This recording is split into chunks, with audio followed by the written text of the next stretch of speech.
Engine channel लगे me ma'am से ऐगी समझे फजाबरा पुल्ला नंग फोन दो लोयर नत्रा ऐसी कमेंट पागे सत्तरी है ना लोयर काम पिरो मम्मा जे थाप ने येंग दे मम्मा जो थबक यम चिल्ली का मामा कई थबक चिल्ली ना है जा कमेंट हन बगया बगी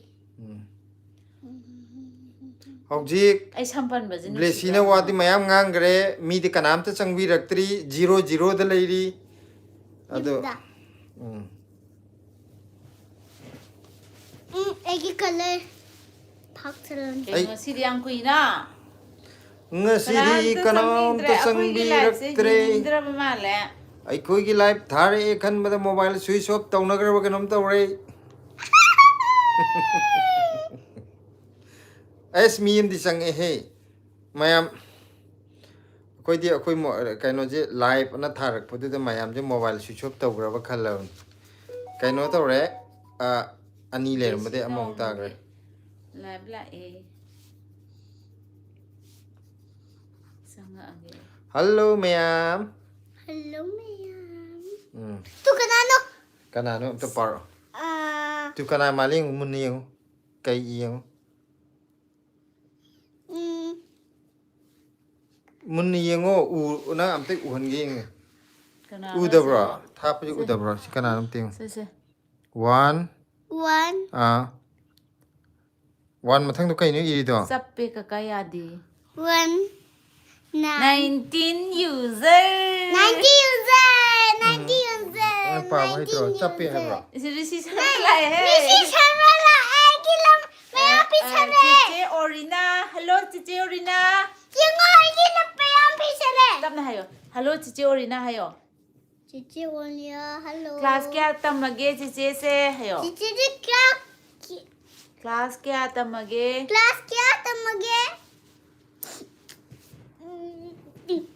चप्पे का काई यादी येंग बाई चप्पी वो जिक्सो हाय ब्लेसी नंग जियांग क्यूट होई ये थैंक यू हाय करो बनाना चिचे ओरिना ना थैंक यू चिचे ओलिना नंग कम तू वाह 19 user ना यारबो याद्रिबो अमता हाइबिरो चप्पीबो आई सिददी चप्तब माले दे यारबो माले तामो करी मथिल चारगे हाय काका बोइजाना मम्मा आज के अम्मा अनुग्या नांग दत्ता ओनजे यानुसीबने हंगाम दंगा ताव मनी हापे अनुसीबनता असेंग बगीदी आइदी चगेम फोंगे ने तौबने बको अदुदुने मामा ngang yem ta ngang ngasi de ai chagem pomge na tauba hangam do ko syam hektre bako ada pakhon do yarom dre haiba kana adadi aina adum hangam khitang duga nga tauba mani hapchalaga thau yam da bita thonge chaptre ya re na haure अनुगी kari no ngam ta अनुगी अम्मा ngang दोनजे tu na ku pak jar kani mi habya de hab adu maina mi cheran turan ngang ba ya de che Christina la to boxi la nanjin user na to blessy chakchar wa mayam pire ye logo chugi tu na karan turan tong no live tha adu nei shor je nang ngonda adu maina hai bi ya hayo haba mama effect hapse papa effect hapse na dwa hayo haba adu ada na hai bi ya ti haba adu di ipe apna shawre hap to na phai kai no asina phai ma siang ma sak uri jina athi ma sak mayam je loi uhun phadro TV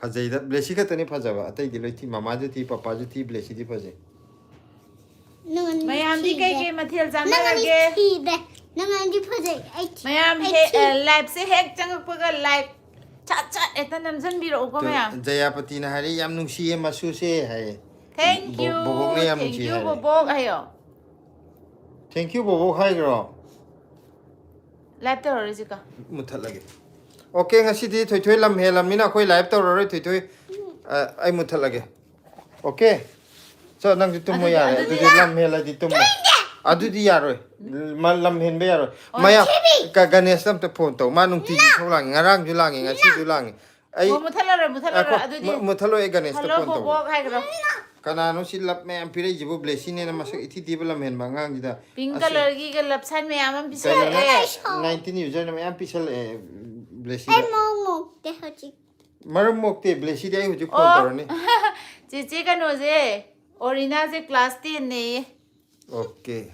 Ado kano torage ai huju Ganesh te phone amta tawgi ge thoi je lam yam hele. My phone number de yaw na tra sida. No one. Hello Ganesh. No iso. Kari gi no phone. Se hapa age se. Kano di mem kano da intro se. Kari ba? Rakhi mem da. Rakhi mem da ma kyam kizegi. Che Rakhi mem gi number do karam bana ai piti. Si yaw ra Rakhi mem gi number. Ai tawge. Se.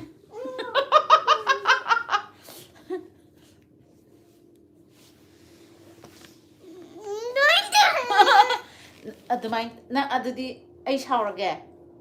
Mai asi karan je asi da chai je lai ba ma ji. Ai shaurage anura hayo aduna.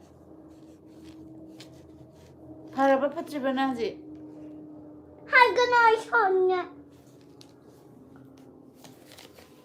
Tu sida yang sida. Ping bang chong yo. Tu ui gare tu. Ne che chatra ba. 그럼 또 그래. 마타키도. 네, 저리가이노 blessy kay saurino.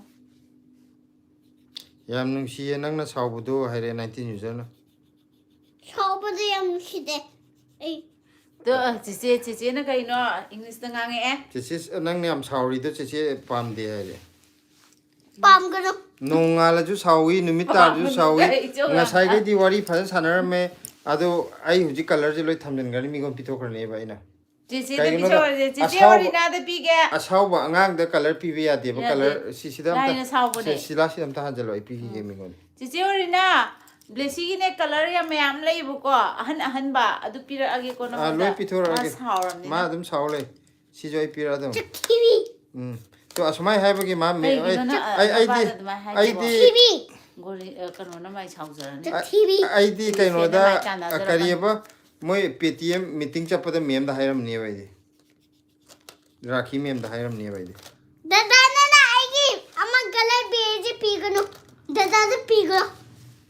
nang ngang taning de di Rakhi mem da hair ne boji phone ju tok de tum Rakhi mem phone to message tharo kam to TV.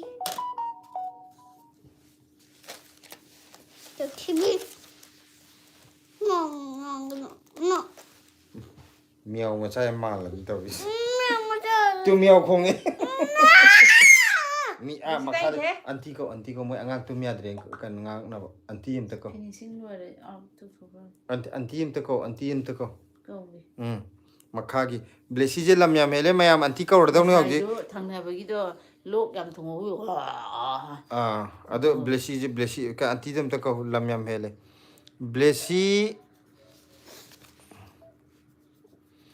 masa yam phaje je kari cha bai no ye kaino mandra miao macha mandra TV. Meow macha mande. Nung meow jauba hero mande. mo da kaino da tum paisala thami Nung da dogi male. sangi to wa Nang dogi male. nang dogi so ma Gusto dogi male. nang na jo angon da male hari na tra nang na jo angon da male hari na tra No. Ay na, dogi da khole. Ay jo meow da khole. ado nang man bagi khot pani ne mandra di khot oi ne nang man bagi khot pani ne ha se mayam comment pa ji se nang isau langi yam haina di isau yam langi mayam na har ni blessy ji isau yam thi langi na hauji kan ji blessy ji kai doron mo khang di isau adum langi ngasi kaino di akoi gi di blessy je kaino ta uda isau ga cha ka to la chai ba ko adai di isau adum lang re TV manba check TV.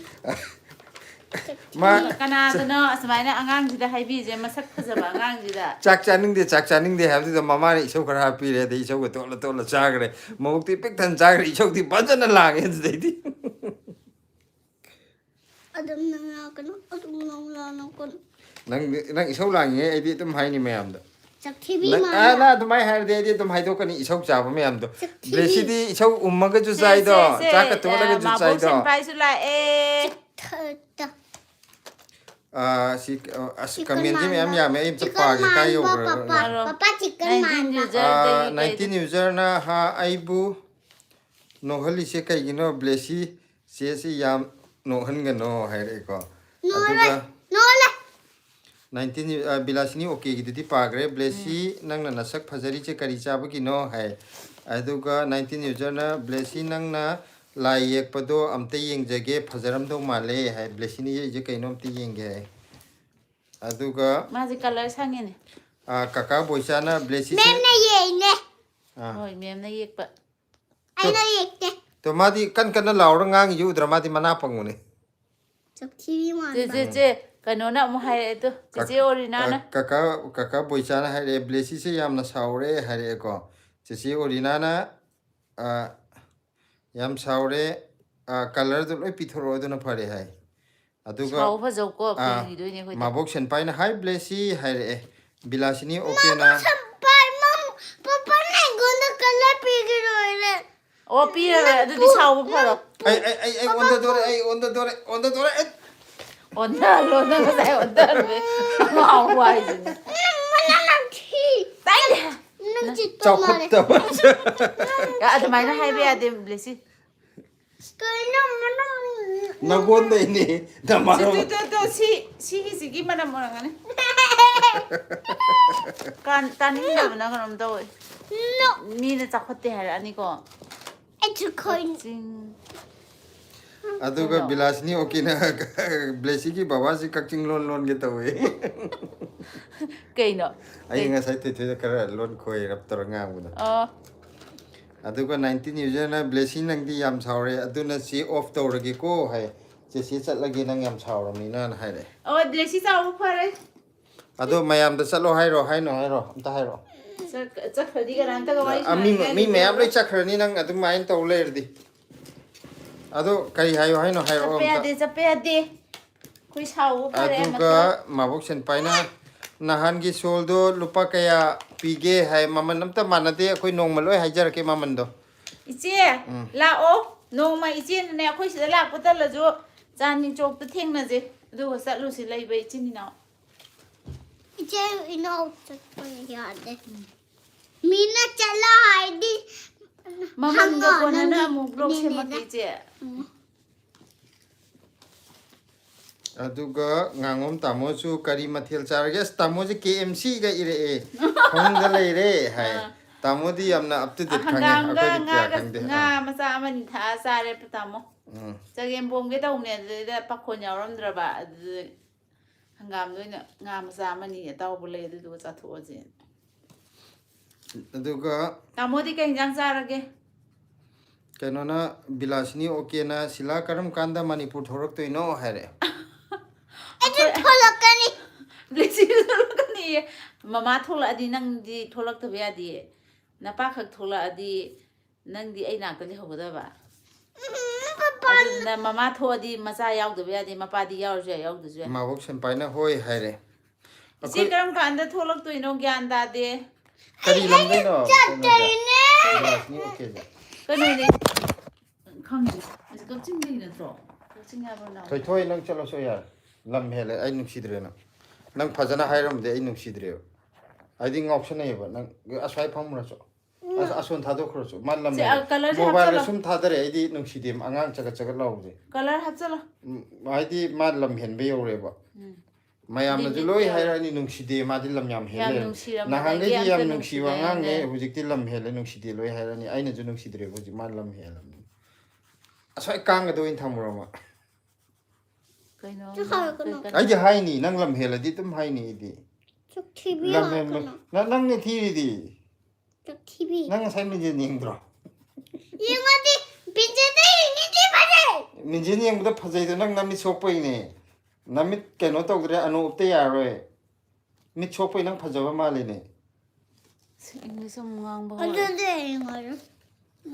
ꯑꯣꯟ ꯂꯩꯔꯝꯃꯤꯖꯦ ꯕꯂꯥ ꯃꯥꯟꯕꯤꯁꯨ ꯆꯪꯉꯦ ꯀꯩꯅꯣ ꯕ꯭ꯂꯦꯁꯤ ꯆꯦꯆꯦ ꯕꯂꯥ ꯃꯥꯟꯕꯤꯒꯤ ꯑꯇꯣꯞꯄ ꯑꯦꯀꯥꯎꯟꯅꯦ ꯍꯥꯏꯔꯦ ꯑꯗꯨꯒ ꯆꯦꯆꯦ ꯕꯂꯥ ꯃꯥꯟꯕꯤꯒꯤ ꯕꯤꯁꯥꯜ ꯌꯨꯝꯅꯥꯃꯅ ꯁꯤꯗꯩꯁꯨ ꯆꯪꯉꯦꯕꯀꯣ ꯑꯧ ꯅꯪꯒꯤ ꯉꯁꯥꯏ ꯀꯃꯦꯟꯗꯨꯁꯨ ꯑꯩꯅ ꯄꯤꯟ ꯊꯝꯃꯣꯗꯣ ꯊꯝꯈ꯭ꯔꯕꯅꯦ ꯑꯗꯨꯒ ꯉꯥꯉꯣꯝ ꯇꯥꯃꯣꯅ ꯌꯥꯝ ꯏꯪꯕ ꯃꯥꯜꯂꯦ ꯇꯦꯝꯄꯔꯦꯆꯔ ꯀꯌꯥꯅꯣ ꯍꯥꯏꯔꯛꯑꯦ ꯇꯦꯝꯄꯔꯦꯆꯔ ꯀꯌꯥ ꯂꯩꯒꯦ ꯈꯪꯗꯦꯅꯦ ꯇꯦꯝꯄꯔꯦꯆꯔꯁꯦ ꯍꯧꯖꯤꯛ 10 degree body in Thai, she can of it. See the 10 Thai, the kind of you or my she or my. She,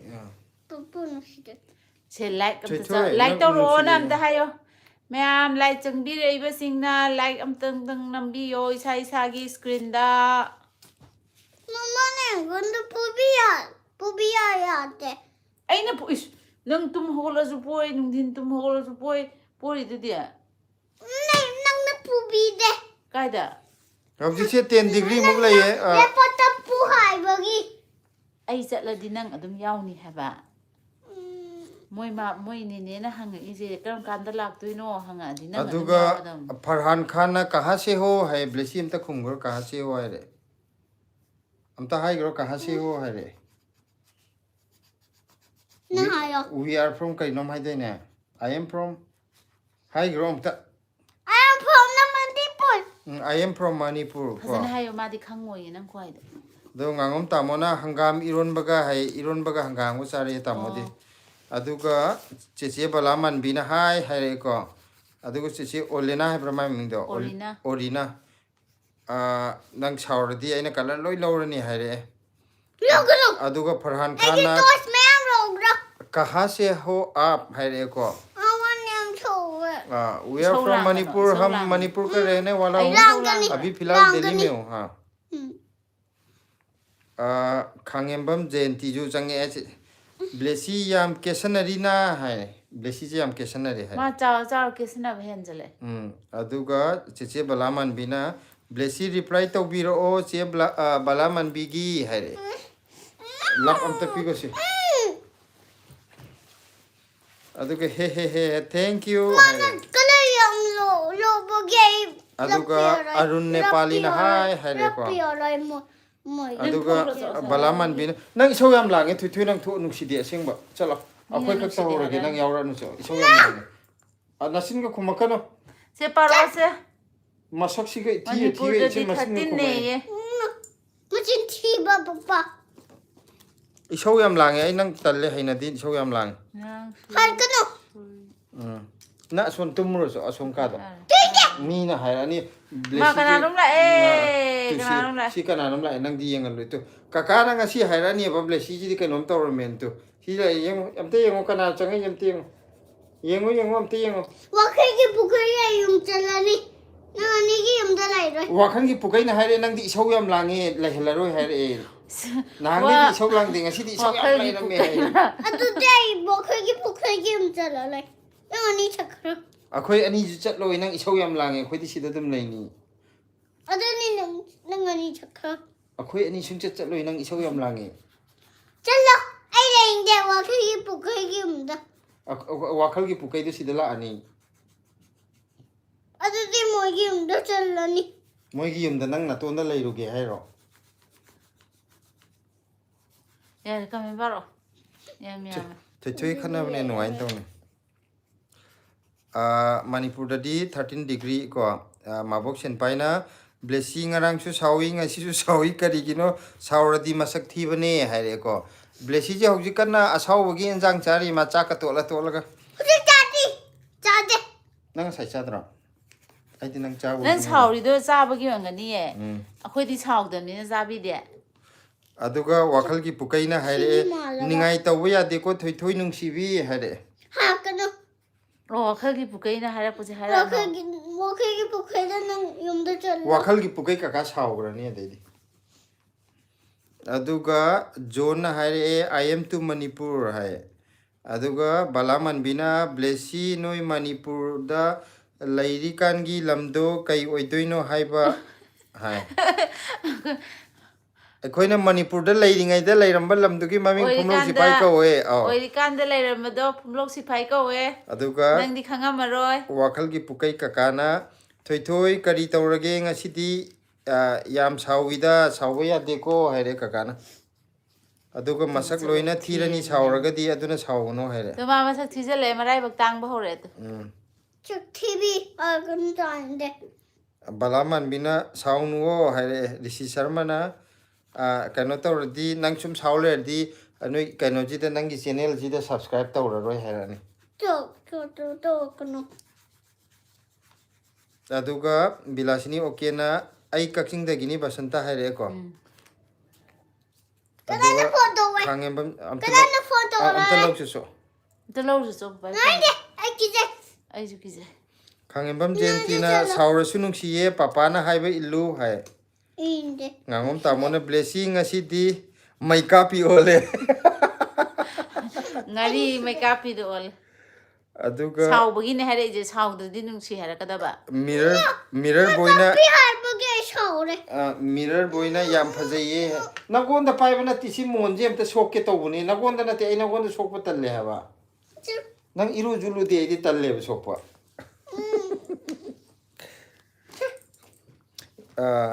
aduga bina yumnamna blessy oh thank you Thank you, I'm gonna be showing it.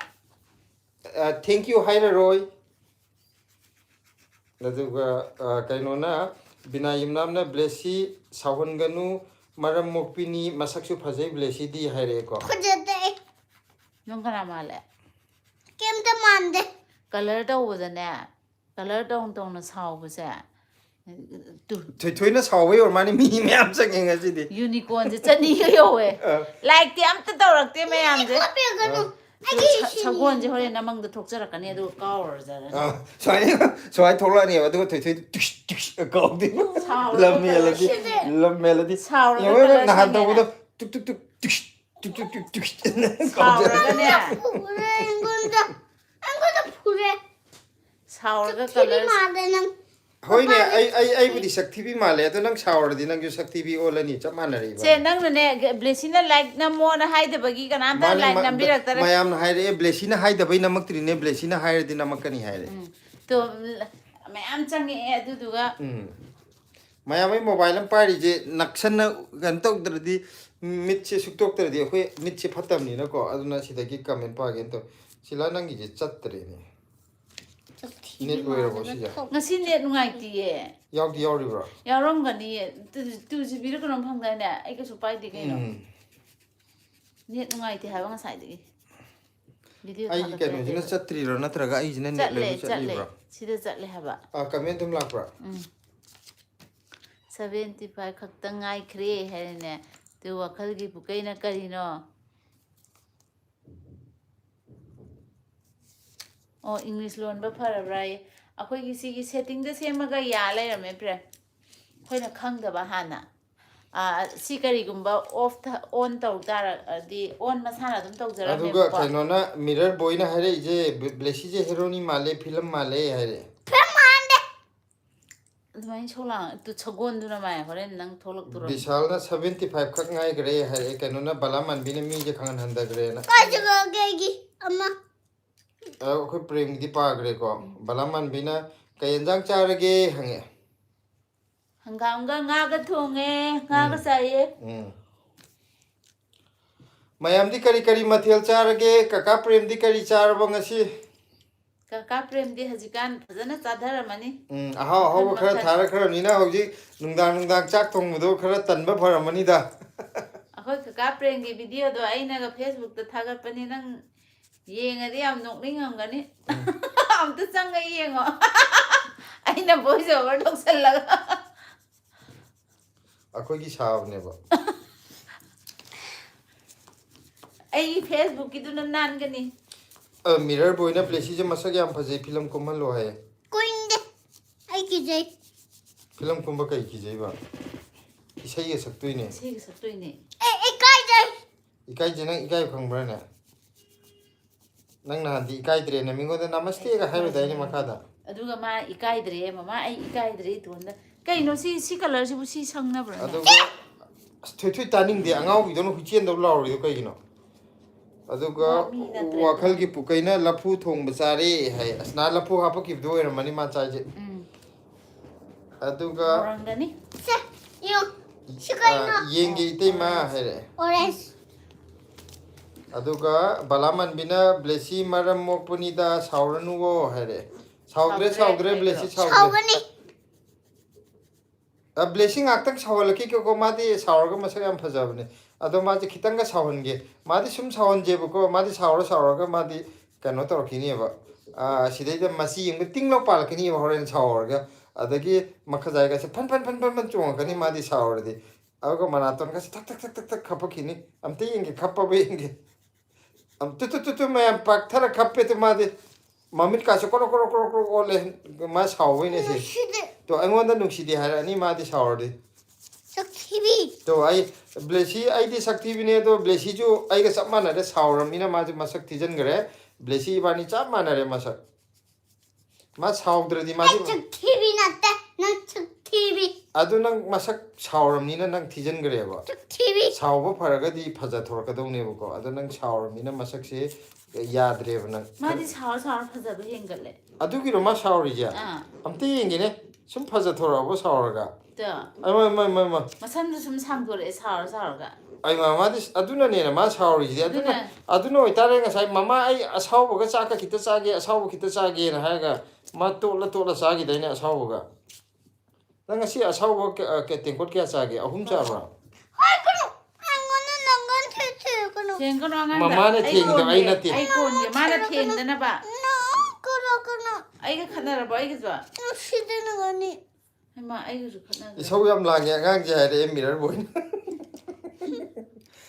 mayam ma je hayeng film da ko isau lang bi san ge ni isau lang ma tam bi ni training da ri hoji film ni tv saktibi male am like nambi yo blessy na hai drum ne ai win hai ra ge aduga bina yumnam na ikhoi gidi kangsoi kaukha bora ga thambau singju ga mai chatle hai adi mapanda lairakpadai di sum yumgi sugum enjang je tabada akhoi chadramak chu isada yam nungai bam phawda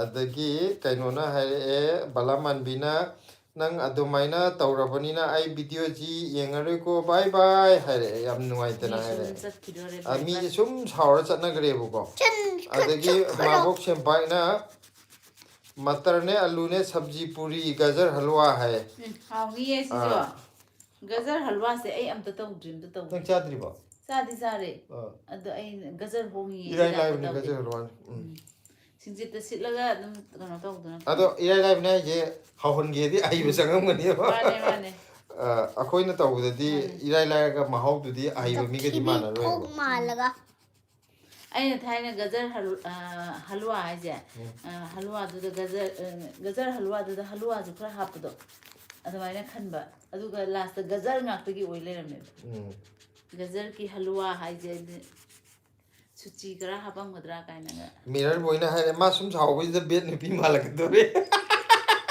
tv moi ma'am je tv all over khangde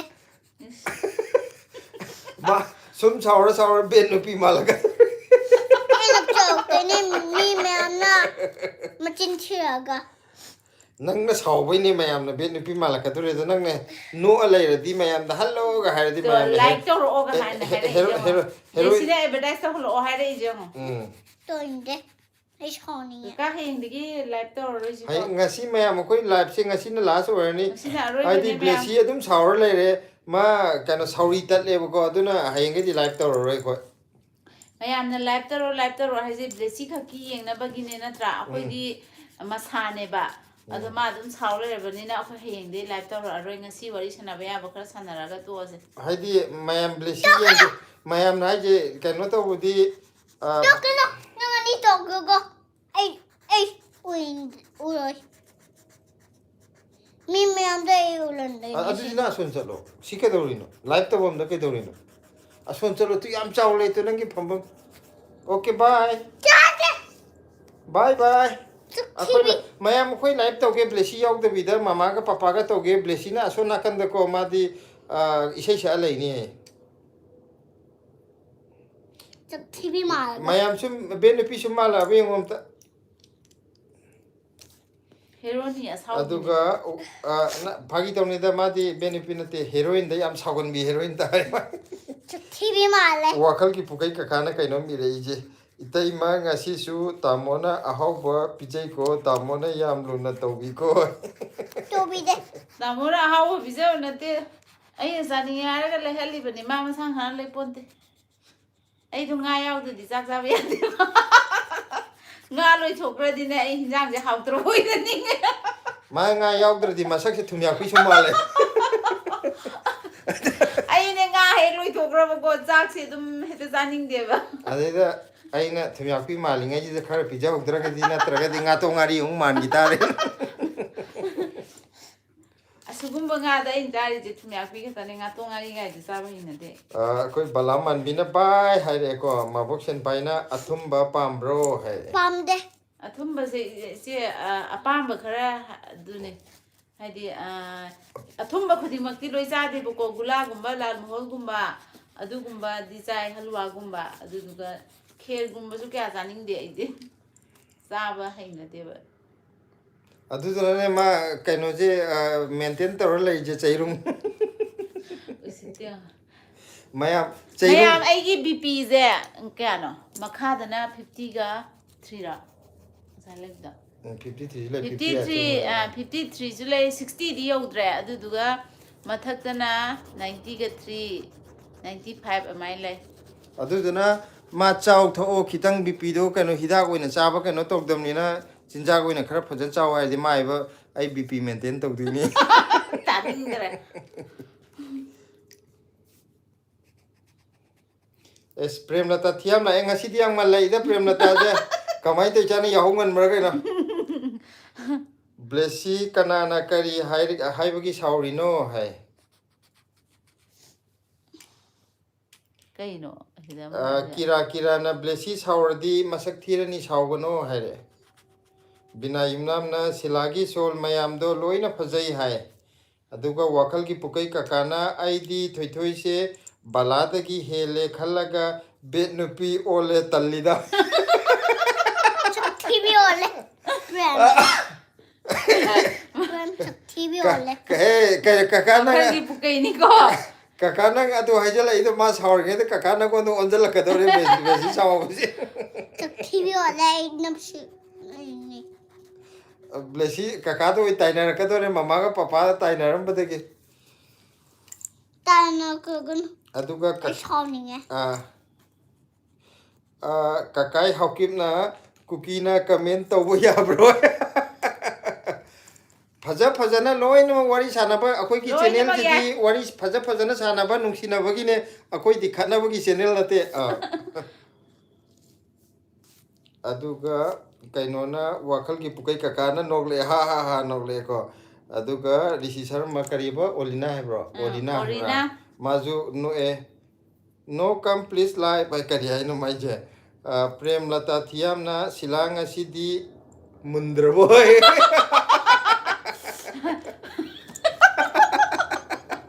ꯉꯥꯏꯍꯥꯛ ꯋꯥꯠꯂꯤ ꯑꯗꯨꯅꯅꯦ ꯅꯪ ꯉꯥꯏꯔꯝꯃꯤꯅ ꯉꯔꯥꯡꯗꯤ ꯃꯥ ꯉꯥꯏꯕ ꯉꯝꯗꯤꯌꯦ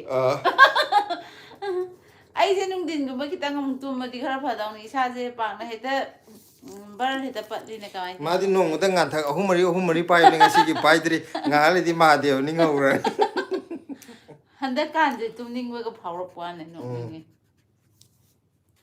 ꯑꯗꯨꯒ ꯕꯤꯁꯥꯜ ꯌꯨꯝꯅꯥꯝꯁꯤꯅ ꯕꯂꯥ ꯃꯥꯟꯕꯤꯀꯣ ꯂꯥꯛꯑꯦ ꯑꯃꯨꯛ ꯕ꯭ꯂꯦꯁꯤ ꯁꯥꯎꯕ ꯐꯔꯝꯅꯤꯅ ꯂꯥꯛꯑꯦ ꯍꯥꯏꯔꯛꯑꯦ ꯃꯌꯥꯝꯅ Lakano ay shawamo. ꯑꯗꯨꯒ ꯀꯨꯄꯤꯠꯅ ꯆꯍꯤ ꯀꯌꯥ ꯁꯨꯔꯒꯦ ꯍꯥꯏ ꯕ꯭ꯂꯦꯁꯤ ꯆꯍꯤ 5 ꯃꯄꯨꯡ ꯐꯥꯔꯦ ꯍꯟꯗꯛ ꯑꯣꯛꯇꯣꯕꯔꯗ 5 ꯐꯥꯈ꯭ꯔꯕꯅꯦ ꯊꯥ 2 ꯑꯗꯨꯗꯤ ꯆꯍꯤ 5ꯒ ꯊꯥ 2 ꯁꯨꯔꯦꯅꯦꯀꯣ ꯃꯥꯖ ꯉꯔꯥꯡ ꯅꯍꯥꯟꯗ ꯑꯣꯏꯕꯅꯤꯗ Katamoni bale.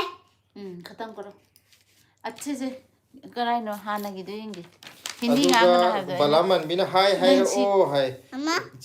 ꯊꯣꯏꯊꯣꯏ ꯆꯦꯆꯦꯅ ꯍꯥꯏ ꯑꯝꯇ ꯍꯥꯏꯔꯛꯑꯣ ꯑꯩ ꯍꯥꯏ ꯑꯝꯇ ꯍꯥꯏ ꯍꯥꯏꯈ꯭ꯔꯣ ꯆꯤꯆꯦ ꯑꯝꯇ ꯍꯥꯏꯒ꯭ꯔꯣ ꯑꯝꯇ ꯍꯥꯏꯗꯣꯛꯈ꯭ꯔꯣ ꯃꯔꯝ ꯃꯣꯏ ꯃꯃꯥ ꯇꯥꯛꯂꯛꯑꯒꯦ ꯍꯥꯏ ꯆꯤꯆꯦ ꯍꯥꯏ ꯑꯝꯇ ꯍꯥꯏ ꯍꯥꯏꯒ꯭ꯔꯣ ꯑꯝꯇ Hi ꯍꯥꯏꯗꯣꯛ Chichi. ꯀꯀꯥꯗ ꯅꯪ ꯁꯥꯎꯈꯤꯕꯗꯣ ꯑꯝꯇ ꯁꯥꯎꯔꯅꯣ ꯍꯥꯏꯈ꯭ꯔꯣ ꯀꯀꯥꯗ ꯅꯪ ꯆꯩꯈꯤꯕ ꯃꯌꯥꯝꯗꯣ ꯀꯀꯥ ꯑꯩ ꯁꯥꯎꯗ꯭ꯔꯦ ꯑꯝꯇ ꯍꯥꯏꯒ꯭ꯔꯣ ꯀꯀꯥꯁꯦ ꯅꯨꯡꯉꯥꯏꯇꯦꯅ ꯀꯞꯄꯤꯁꯦ ꯑꯁꯣꯝꯗ ꯑꯝꯇ ꯍꯥꯏꯒ꯭ꯔꯣ ꯃꯌꯥꯝ ꯑꯩ ꯁꯥꯎꯗ꯭ꯔꯦ ꯑꯁꯨꯃꯥꯏꯅ ꯅꯪ ꯍꯥꯏꯒ꯭ꯔꯣꯁꯦ ꯀꯀꯥꯗ ꯑꯝꯇ ꯍꯥꯏꯔꯣ ꯀꯀꯥꯁꯦ ꯀꯞ ꯂꯩꯔꯕꯅꯤ ꯅꯪ ꯁꯥꯎꯕꯗꯨꯗ ꯅꯪꯅ ꯉꯁꯥꯏ ꯁꯥꯎꯔ ꯁꯦ ꯃꯃꯥ ꯉꯥꯡꯕꯗꯨꯗ ꯇꯥꯛꯂꯛꯑꯒꯦꯕ ꯃꯌꯥꯝ ꯑꯩ ꯁꯥꯎꯗ꯭ꯔꯦ ꯑꯝꯇ ꯍꯥꯏꯒ꯭ꯔꯣꯁꯦ Nakukanato. ꯇꯧꯒꯦ ꯑꯗꯨꯗꯤ ꯃꯌꯥꯝ ꯃꯤ ꯑꯩ ꯑꯥꯗ ꯀꯀꯥꯁꯦ ꯅꯪ ꯁꯥꯎꯔꯦ ꯀꯞ ꯂꯩꯔꯦ ꯅꯪꯅ ꯉꯥꯡꯉꯛꯑꯦꯅ ꯑꯝꯇ ꯍꯥꯏꯈ꯭ꯔꯣ Kanato. ꯁꯥꯎꯗ꯭ꯔꯦꯅ Kanato. ꯇꯧꯒꯦ ꯍꯜꯂꯣ ꯃꯌꯥꯝ ꯑꯗꯨꯗꯤ Hello Maya. ꯀꯀꯥꯗ ꯑꯩ ꯑꯝꯇ ꯍꯥꯏꯔꯣ ꯁꯥꯎꯗ꯭ꯔꯦ Ay howdre. ꯐꯖꯅ ꯍꯥꯏꯌꯨ ꯀꯀꯥꯗꯁꯨ ꯄꯜꯂꯨ ꯀꯀꯥ ꯀꯞꯄꯤꯁꯦ ꯔꯦꯗ ꯀꯂꯔ ꯌꯥꯎꯗꯦꯅ ꯊꯣꯏꯊꯣꯏ ꯁꯥꯎꯔꯦꯅ ꯀꯀꯥ ꯀꯞꯄꯕꯅꯦ ꯑꯗꯣ ꯑꯝꯇ ꯍꯥꯏꯈ꯭ꯔꯣ ꯁꯤ ꯁꯥꯎꯗ꯭ꯔꯦ ꯂꯥꯏꯠ ꯐꯖꯅ ꯇꯧ ꯃꯃꯥ ꯀꯂꯔ ꯇꯧꯒꯦ ꯑꯗꯨꯗꯤ ꯑꯩꯈꯣꯏ ꯍꯧꯖꯤꯛ ꯊꯣꯏꯊꯣꯏ ꯏꯕꯥꯅꯤ ꯇꯧꯔꯛꯑꯒꯦ ꯊꯣꯏꯊꯣꯏ ꯁꯥꯎ ꯐꯔꯝꯅꯤꯅ ꯁꯤꯁꯦ ꯑꯁꯣꯝ ꯊꯝꯈ꯭ꯔꯣ ꯑꯗꯣ ꯃꯌꯥꯝꯗ ꯍꯥꯏꯈ꯭ꯔꯣ ꯀꯦꯁꯟꯅꯔꯅꯨ ꯌꯥꯔꯦ khar kia rồi dia Mana yang ronde ase kaka kai jang cha rem ta Kok kencang juga. la phu ja re kaka khu ma in he la phu ja re na มาเดี๋ยวชี้เช้าเพิ่มไปสิเรียงกันได้นะ kaka ma khon do khu me Si puya koi namok. chao re te la phu iro la phu do หนึ่งจังหนึ่งจังอ่ะเขาจะเอาไว้ ningon chakho bu ni mit ningon chakho ba pang to bu ge khoi la phu iro la phu dra Ah puya. ado ngasi kaka la phu thong ga chai hai je Ma, aku kita mana le? kaka เราไม่ยามไอ้เช้าเพิ่มไทยทุกคน Kalau memang ini kau apa le? lap kam ta pithok ro me am je รับเบี้ยแล้วรับเบี้ยแล้ว Wah. atopam je pidai รับ ne ในเยี่ยแล้ว phajana piyo masa udre lap udre nang khu pi do Si. mayam gini hai gro Memang gini. ai chau phare Ini kau apa le? ไอ้นักพากีเจ้าบนเนี่ย Ini pagi tu ini. Memang.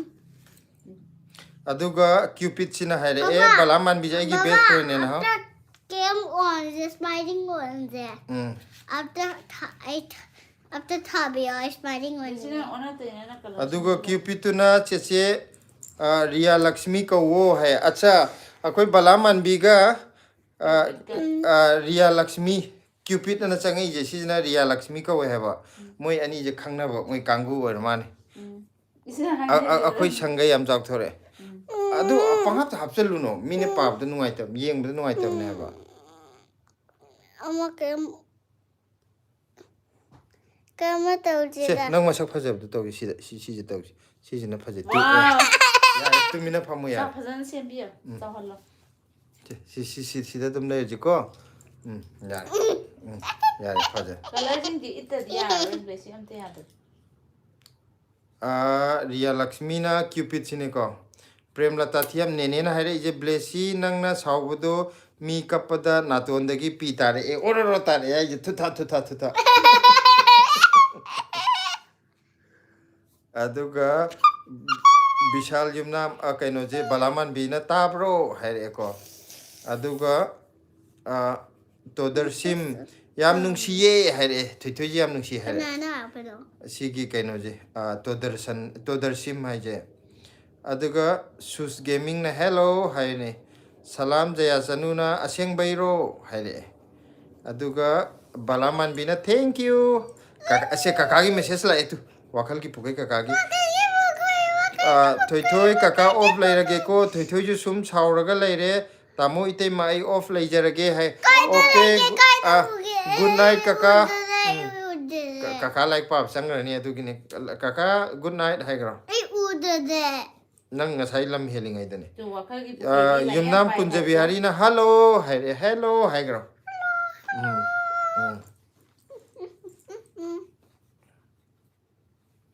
aduga balaman bina cupid ka aiga phone wari sanari ye hai re ria lakshmi ga balaman biga phone wari sanari hai re Mama. aduga best friend ye kaino ga akoi ria lakshmi ga balaman biga je best friend hai re Kenapa? Mami kayak kok ke? balaman bi Bara mandi.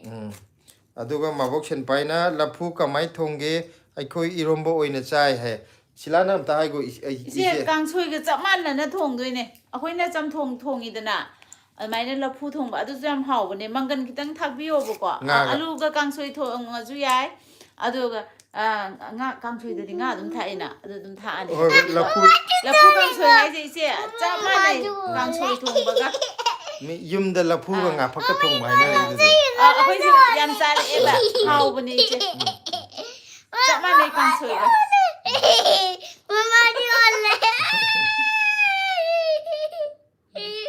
Mak dioleh. aduga kaino na orena bro rishi sharma ja โอรินะ bye bye I'm not coming okay I am angry Malah ngomong boleh. three bird dalbot shira hai hello hai yunam kunja bihari na pakte he hai re Hello. aduga salam chanuna wow yam phajaye salam jaya chanuna yam phajaye hai re ko อาคอยบุนุงสีบะมีนะพะใจหารักกันนี่อาคอยบุนุงสีดบะมีนะปักเตหารักกันนี่อุปายเล่นเก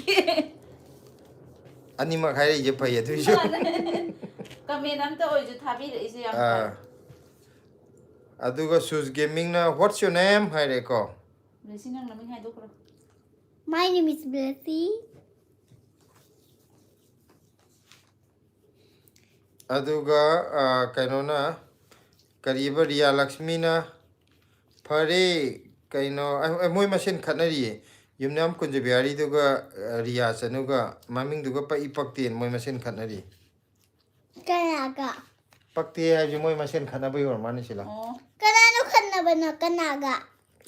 kunjabiyari ga Riya ga Kisaye. ma khana yadi sum chinda phagi tawna banida aduga balaman bihajna kaidore phone thamadi hai moi masen kaino phone thambai wari tawna reida abanti sarang them hai haire ko mirror boy la yam nungai nungti khudingi thadoiro hai ko si kaino je lokthok sida yam kai kino Minga baba sa magole. tida chi cha lai de ngang ji ma chak lam ten chi khara ga ai puro thuk thuk lawe asidagi chi khara ga pubiro ma chana na ba adu phata bani cha ba pukna ra adu santhi yaw bani santhi pukna bani cha Sorry. se comment tor ja comment pa Mama, ja sorry. yare kaino mirror boy na nungti gi thadoiro hai akoi marak marak ta Yeah. yade color je hayeng sang de yare it de yare aduga mabok sen paina hoi thonga ga yenge haire toijam shanti laima hai haire ko Rebika Naurem ju change hai aduga Rajesh Oinam ju hi cartoon baby haire cartoon thol ise pagi lapu singju jo haw bane Mama cartoon na. sida thui je to si cartoon haire ba Ha? Nanjab mo ola. ayare ai di thok ya dr ki re ye mama da oi thok ma re jok le ai di thok re mama oi thok re papa thok re mon kare na ba kari kuno pakte da sar we bukse kan wait aduga kainona balaman bina nangi tupido amta upo o hai karamba tupino khangda besi gira sus gaming oh kaino gi Magi kaino ma sang bida. rebito ramani kai lege asuna kale harman ai dinga mara lo hayeng upagi Nang lo. asuna kan gi ka do mamme ba adu duna ing baji da hogal la roige ba thoi tawno lam hen Nang jage chela ja. nang chalo so papai je ke to nang hanan te lo ro so so ai jacket poro aduga I chalo ge so jacket lo so besi nai thaba ason ka da le ho ni jacket adu nate ason ka da sa sono ka ngamre ngamdore chalo so aduga toijam shanti laimana chak charabo haire chak chare chak cha ba loi baga live tawre ine aduga sus gaming na noi papa ga mama ga ro haire mane Baba, ada. thui taning de so sida la talle upa no ye hayeng oi upo oi hayeng oi no upo oi sida leitra ban noi manak ta leitra banina hayeng oi no upo on haire Jadi sini. to de sino men thang gyam haina de adu ne lok tho nuai te aduga mirror boina angang ji yam phajarak chaur kan yam phajarakani aduga Riya Lakshmi na yumnam kunje bihari nangna mi gi life ta nganga ido namai do ikai dro moi masin chainer ai ming thamning ba thamni nangi nathau leite hari adagi amuk balaman bane Riya Lakshmi mi je moi dada kanna khatnari hai aduga mabok sen paina sila nahan gi sol gi shop to bargaining ka tawbro id bargaining tawba yai tawba haiti hadine video khara yeng na sema o hai bargaining tawde fixed price ne che aduna bargaining taw haita ba khoi gi di best tare ko hujiki duna haidi masa gi fixed price ne ichi no ma chatminna se adu kano dum ha pau phongna raga aduga khuman ranjan na hi blessy haire ngasidi blessy to yaudre blessy gi mama ga mapa go ina live chang e blessy na sida sanari nakanda adu duna to adu de sino men thang gyam haina de 爸爸，爸爸， ꯑꯗꯣ ꯏꯪꯕꯁꯦ ꯃꯅꯤꯄꯨꯔꯗꯁꯨ ꯍꯧꯖꯤꯛ 13 ꯅꯠꯇ꯭ꯔ ꯏꯪꯉꯦ ꯍꯥꯏꯕꯗꯣ ꯑꯩꯈꯣꯏ ꯁꯤꯗꯅ 10 ꯑꯩꯈꯣꯏꯁꯨ ꯑꯗꯨꯝ ꯑꯃꯥꯅꯤ ꯍꯧꯖꯤꯛ 10 to 13 ꯑꯗꯨꯋꯥꯏꯗ ꯑꯗꯨꯝ ꯍꯥꯏꯗꯣꯛ ꯍꯥꯏꯖꯤꯜ ꯂꯩꯔꯤꯀꯣ ꯗꯦꯜꯂꯤꯗꯁꯨ ꯐꯖꯅ ꯏꯪꯉꯦ ꯑꯗꯨꯒ ꯃꯅꯤꯄꯨꯔꯗꯁꯨ ꯏꯪꯉꯦ ꯑꯗꯣ ꯏꯪꯕꯒꯤ ꯀꯩꯅꯣ ꯇꯧꯋꯦ ꯑꯩꯗꯤ ꯍꯨꯃꯥꯡ ꯁꯧ ꯗꯦꯜꯂꯤꯒꯤ ꯈꯨꯁꯥꯁꯤ ꯁꯤꯕꯨꯗꯤ ꯏꯪꯕꯅ ꯐꯩ ꯏꯪꯖꯔꯁꯨ ꯀꯩꯝ ꯈꯟꯗꯦ ꯍꯥꯏꯗꯤ ꯁꯥꯕꯒꯤ ꯃꯇꯝꯒꯤ ꯈꯨꯁꯥꯁꯤꯗꯤꯀꯣ ꯄꯦꯟꯈꯩ ꯁꯥꯏꯌꯦꯕ ꯑꯗꯨꯅ ꯏꯪꯉꯁꯨ ꯏꯪꯅ ꯑꯌꯤꯡꯕꯁꯦ ꯈꯔꯒ ꯁꯥꯡꯇꯣꯛꯑꯗꯤ ꯅꯨꯡꯉꯥꯏꯒꯗꯧꯅꯤ ꯗꯦꯜꯂꯤꯗꯤ ꯑꯌꯤꯡꯕ ꯃꯇꯝꯁꯦ ꯌꯥꯝꯗꯦ ꯃꯌꯥꯝ ꯇꯪꯈꯥꯏ ꯇꯧꯅꯔꯗꯤ ꯐꯗꯧꯅꯤ ꯍꯥꯏꯗꯤ ꯀꯩꯅꯣ ꯗꯤꯁꯦꯝꯕꯔꯒ ꯖꯅꯋꯥꯔꯤꯒꯤ ꯈꯛꯇꯅꯦꯕ ꯏꯪꯉꯤꯁꯦ ꯗꯦꯜꯂꯤꯗ ꯐꯦꯕꯋꯥꯔꯤꯗꯗꯤ ꯌꯥꯝ ꯅꯨꯡꯉꯥꯏꯕ ꯋꯦꯗꯔ ꯑꯣꯏꯔꯅꯤ ꯌꯥꯝꯁꯨ ꯏꯪꯗꯕ ꯁꯥꯗꯕ ꯑꯗꯨꯒ ꯀꯣꯏꯕ ꯆꯠꯄ ꯈꯣꯠꯄꯒꯤ ꯈ꯭ꯋꯥꯏ ꯅꯨꯡꯉꯥꯏꯕ ꯃꯇꯝꯗ ꯐꯦꯕꯋꯥꯔꯤ ꯇꯥꯔꯦ ꯅꯕꯦꯝꯕꯔꯒ ꯑꯗꯨ ꯖꯅꯋꯥꯔꯤꯁꯨ ꯍꯧꯖꯤꯛ ꯑꯣꯏꯅꯗꯤ ꯌꯥꯝ ꯐꯖꯅ ꯏꯪꯉꯤ ꯏꯪꯕꯗ ꯆꯤꯛ ꯆꯤꯛ ꯂꯥꯎꯕꯗꯣ ꯑꯣꯏꯌꯦꯕ ꯇꯥꯡ 15 13 ꯃꯇꯨꯡꯗꯩꯗꯤ ꯇꯞ ꯇꯞꯅ ꯈꯔ ꯁꯨꯝ ꯐꯔꯛꯑꯅꯤ ꯑꯗꯨ ꯍꯨꯃꯥꯡ ꯌꯥꯝ ꯁꯧꯕꯒ ꯏꯪꯕꯒꯗꯤ ꯏꯪꯕꯅꯗꯤ ꯄꯥꯝꯖꯩ ꯑꯩꯒꯤ ꯑꯣꯏꯅꯗꯤ ꯍꯥꯏꯗꯤ ꯗꯦꯜꯂꯤꯒꯤ ꯁꯥꯕ ꯈꯨꯠꯁꯥꯁꯤ ꯐꯤꯕꯝ ꯑꯃ ꯁꯣꯛꯀꯩ ꯁꯥꯏꯌꯦꯕ ꯀꯤꯔꯟ ꯕꯂꯥꯁꯨ ꯆꯪꯕꯤꯔꯛꯑꯦ ꯀꯩ ꯃꯊꯦꯜ ꯆꯥꯅꯔꯒꯦ ꯀꯀꯥ ꯈꯣꯏ ꯍꯥꯏꯔꯛꯑꯦ ꯈꯨꯡꯕ꯭ꯔꯣ ꯑꯩꯈꯣꯏ ꯉꯁꯤ ꯍꯪꯒꯥꯝ ꯈꯤꯇꯪ ꯇꯧꯔꯒ ꯉꯥ ꯑꯇꯥꯎꯕ ꯑꯃꯅꯤꯒ ꯊꯣꯡꯉ ꯆꯥꯔꯦ ꯍꯋꯥꯏꯖꯥꯔ ꯑꯃ ꯃꯦꯠꯂꯦ ꯀꯤꯔꯟ ꯑꯗꯨꯒ ꯕꯂꯥꯗꯤ ꯀꯩ ꯏꯟꯖꯥꯡ ꯆꯥꯔꯒꯦ ꯀꯩꯅꯣꯅ ꯁꯂꯥꯝ ꯖꯌꯥ ꯆꯅꯨꯅ ꯕ꯭ꯂꯦꯁꯤ ꯃꯥꯡꯈ꯭ꯔꯦ ꯕ꯭ꯂꯦꯁꯤ ꯅꯥꯀꯟꯗ ꯑꯣꯏꯅ ꯁꯥꯟꯅꯈ꯭ꯔꯦ ꯕ꯭ꯂꯦꯁꯤ ꯅꯥꯀꯟꯗ ꯑꯦꯛꯁꯔꯁꯥꯏꯁ ꯇꯧꯔꯤ ꯌꯣꯒꯥ ꯀꯟꯅ ꯇꯧꯔꯤ ꯃꯌꯥꯝ ꯃꯥ ꯁ꯭ꯀꯨꯜꯗ ꯑꯦꯛꯁꯔꯁꯥꯏꯁ ꯇꯧꯕꯒꯤ ꯃꯥ ꯌꯥꯝ ꯉꯁꯥꯏꯗꯩ ꯑꯃꯨꯛ ꯐꯖ ꯋꯥꯔꯤ ꯁꯥꯟꯅꯔꯝꯃꯒ ꯑꯁ꯭ꯋꯥꯏ ꯆꯠꯂꯒ ꯁꯧꯔꯤ ꯇꯠꯂꯤꯁꯦ ꯀꯩꯒꯤꯅꯣ ꯑꯗꯨꯒ ꯀꯩꯅꯣꯅ ꯑꯩꯈꯣꯏꯒꯤ ꯕꯂꯥꯃꯥꯟꯕꯤꯅ ꯀꯀꯥꯒꯤ ꯃꯤꯡꯒ ꯅꯦꯅꯦꯒꯤ ꯃꯤꯡꯒ ꯑꯃꯨꯛꯇ ꯄ꯭ꯂꯤꯖ ꯍꯥꯏꯔꯛꯑꯦ ꯀꯀꯥꯒꯤ ꯃꯤꯡꯅ ꯀꯀꯥ ꯅꯦꯅꯦꯒꯤ ꯃꯤꯡꯅ ꯅꯦꯅꯦ ꯅꯦꯅꯦꯒꯤ ꯃꯤꯡꯅ ꯁꯤꯂꯥ ꯀꯧꯋꯦ ꯀꯀꯥꯒꯤ ꯃꯃꯤꯡꯅ ꯕꯁꯟꯠ ꯀꯧꯋꯦ ꯕꯁꯟꯇ ꯑꯗꯨꯒ ꯃꯕꯣꯛ ꯁꯦꯝꯄꯥꯏꯅ ꯍꯣꯏ ꯆꯠꯃꯤꯟꯅꯁꯦ ꯍꯥꯏꯔꯛꯑꯦꯀꯣ ꯀꯤꯔꯟ ꯕꯂꯥꯅ ꯀꯩ ꯃꯊꯦꯜ ꯆꯥꯅꯔꯒꯦ ꯀꯀꯥ ꯈꯣꯏ ꯑꯁꯤꯈꯣ ꯍꯥꯏꯈ꯭ꯔꯕ ꯍꯥꯏꯈ꯭ꯔꯦ ꯑꯗꯨꯒ ꯈꯨꯃꯟ ꯔꯟꯖꯟꯅ ꯕ꯭ꯂꯦꯁꯤ ꯊꯣꯔꯛꯑꯣ ꯍꯥꯏꯔꯛꯑꯦ ꯕ꯭ꯂꯦꯁꯤꯁꯦ ꯅꯥꯀꯟꯗ ꯉꯥꯏꯍꯥꯛ ꯑꯦꯛꯁꯔꯁꯥꯏꯁ ꯇꯧꯔꯒ ꯂꯥꯛꯑꯒꯦ ꯍꯥꯏꯔꯛꯑꯦ ꯑꯗꯨꯒ ꯃꯤꯔꯔ ꯕꯣꯏꯅ ꯕ꯭ꯂꯦꯁꯤ ꯀꯗꯥꯏ ꯆꯠꯈ꯭ꯔꯒꯦ ꯂꯥꯛꯑꯣ ꯃꯌꯥꯝ ꯅꯪ ꯂꯥꯛꯑꯣ ꯍꯥꯏꯔꯦ ꯂꯥꯛꯑꯣ ꯃꯔꯝ ꯍꯣ ꯕ꯭ꯂꯦꯁꯤꯁꯦ ꯍꯌꯦꯡꯒꯩ ꯂꯥꯛꯑꯔꯣꯏꯌꯦ ꯇꯨ ꯃꯥ ꯁꯤꯗꯩꯗ ꯇꯨ ꯖꯒꯣꯏ ꯁꯥꯈꯤꯗꯣꯔꯦ ꯇꯨ ꯗ꯭ꯔꯤꯟ ꯇꯪ ꯇꯪ ꯇꯪ ꯇꯪ ꯇꯪ ꯇꯪ ꯇꯪ ꯇꯪ ꯇꯪ ꯇꯪ ꯇꯪ ꯕꯣꯕꯣ ꯏꯃꯣꯏꯅꯨꯅ ꯀꯩꯝ ꯄꯤꯖꯔꯛꯑꯣꯏ ꯅꯪꯒꯤ ꯑꯩꯉꯣꯟꯗ ꯂꯣꯏ ꯂꯩꯁꯜꯂꯛꯑꯦ ꯑꯩꯁꯨ ꯎꯏ ꯐꯝ ꯀꯗꯩꯗ ꯌꯥꯔꯕ ꯑꯗꯨꯒ ꯁꯨꯁ ꯒꯦꯃꯤꯡꯅ ꯀꯩ ꯂꯝꯗꯒꯤꯅꯣ ꯍꯥꯏꯔꯛꯑꯦ ꯑꯩꯈꯣꯏꯗꯤ ꯑꯁꯦꯡꯕ ꯂꯝꯗꯤ ꯄꯣꯛꯅꯧ ꯁꯤꯐꯥꯏꯅꯦꯕꯀꯣ ꯑꯩꯈꯣꯏ ꯌꯨꯝꯗ ꯍꯥꯏꯇꯥꯔꯦ ꯑꯗꯨꯒ ꯁꯤꯗꯅ ꯍꯧꯖꯤꯛꯅ ꯗꯦꯜꯂꯤꯗ ꯂꯩꯖꯕꯅꯦ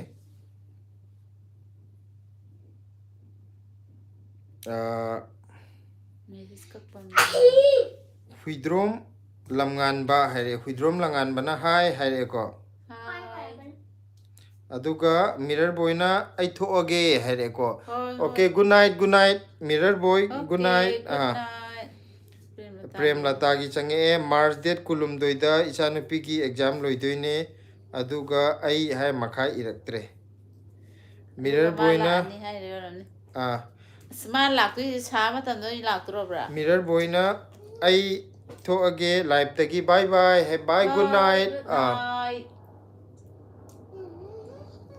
ꯑꯗꯨꯒ ꯁꯂꯥꯝ ꯖꯌꯥ ꯆꯅꯨꯅ ꯕ꯭ꯂꯦꯁꯤ ꯃꯤꯊꯣꯏ ꯃꯤꯌꯦꯟꯕꯤ ꯑꯣꯏꯗꯣꯏꯅꯤ ꯁꯥꯎꯒꯟꯕ ꯌꯥꯗꯦ ꯍꯥꯏ ꯁꯥꯎꯒꯟꯕꯗꯁꯨ ꯅꯝꯕꯔ 1 ꯇꯥꯗꯣꯔꯤꯕ ꯀꯩꯝ ꯇꯧꯔꯤ ꯃꯌꯥꯝ ꯕ꯭ꯂꯦꯁꯤ ꯅꯣꯛꯂꯦ ꯁꯥꯎꯒꯟꯕꯗ ꯅꯝꯕꯔ 1 ꯇꯥꯅꯤ ꯍꯥꯏꯔꯨꯕꯗ ꯂꯥꯛꯑꯣ ꯁꯤ ꯂꯥꯛꯑꯣ ꯃꯌꯥꯝ ꯅꯪ ꯉꯥꯏꯅꯦ ꯂꯥꯛꯑꯣ ꯃꯔꯝ ꯑꯣꯏ ꯂꯥꯛꯑꯣ ꯅꯪ ꯅꯇꯣꯟꯗ ꯑꯗꯨꯗ ꯅꯣꯛꯑ ꯂꯩꯗꯣ ꯀꯩꯒꯤꯅꯣ ꯑꯩꯈꯣꯏ ꯄꯨꯂꯞ ꯅꯣꯛꯁꯤ ꯂꯥꯛꯑꯣꯕ ꯑꯩꯈꯣꯏ ꯄꯨꯂꯞ ꯅꯣꯛꯁꯤ ꯂꯥꯛꯑꯣ ꯆꯥꯏꯇꯤꯛꯇꯤ ꯐꯣꯠꯂ ꯅꯣꯛꯁꯤ ꯂꯥꯛꯑꯣ ꯑꯩꯈꯣꯏ ꯃꯌꯥꯝ ꯁꯦ ꯏꯐꯦꯛ ꯃꯈꯟ ꯍꯥꯞꯄꯨ ꯂꯥꯛꯑꯣ ꯑꯗꯨ ꯁꯥꯏꯕ ꯌꯥꯗꯦ ꯍꯥꯏꯔꯒ ꯀꯥꯎꯔꯒ ꯅꯪ ꯁꯥꯏꯗꯣ ꯀꯩꯅꯣ ꯍꯨꯟꯗꯣꯛꯀꯣ ꯁꯟꯊꯤꯅꯦ ꯆꯦ ꯁꯥꯕꯗ ꯁꯟꯊꯤ ꯌꯥꯎꯋꯦ ꯍꯥꯏꯕꯅꯤꯀꯣ ꯅꯪ ꯁꯟꯒꯤ ꯃꯊꯤ ꯕ꯭ꯂꯦꯛ ꯀꯂꯔ ꯇꯨꯀꯠꯖꯗ꯭ꯔꯥ ꯂꯥꯛꯑꯣ ꯁꯤꯗ ꯏꯐꯦꯛ ꯍꯥꯞꯄꯨ ꯂꯥꯛꯑꯣ ꯃꯈꯟ ꯁꯦ ꯂꯥꯏꯔꯤꯛꯀ ꯀꯂꯔꯒꯗꯣ ꯃꯈꯥꯗ ꯐꯖꯅ ꯊꯝꯃꯝꯃꯣ ꯑꯩꯌꯣ ꯃꯤꯒꯤ ꯈꯣꯡꯗ ꯐꯝꯖꯤꯜꯂ ꯅꯪ ꯅꯣꯛꯏꯗꯣ ꯀꯩꯒꯤꯅꯣ ꯊꯨꯅꯅꯦ ꯇꯥꯁꯜꯂꯛꯏꯁꯦ ꯀꯅꯥ ꯈꯪꯉꯦ ꯑꯗꯨꯅꯦ ꯍꯥꯏꯁꯦ ꯑꯗꯨ ꯁꯣꯏꯈ꯭ꯔꯦ ꯍꯥꯏꯔꯒ ꯁꯣꯔꯤ ꯍꯥꯏꯒꯦ ꯍꯥꯏꯇ꯭ꯔꯥ ꯅꯣꯛꯑꯂꯦ ꯃꯉꯣꯟꯗꯁꯨ ꯑꯝꯇ ꯇꯨꯁꯜꯂꯨ ꯕ꯭ꯂꯦꯁꯤ ꯅꯥꯏꯌꯦ ꯑꯁꯦꯡꯕ ꯃꯌꯥꯝ ꯕ꯭ꯂꯦꯁꯤ ꯂꯥꯏꯐ ꯌꯥꯎꯍꯜꯂꯣꯏ ꯃꯥ ꯆꯒꯠꯅꯔꯦ ꯃꯥ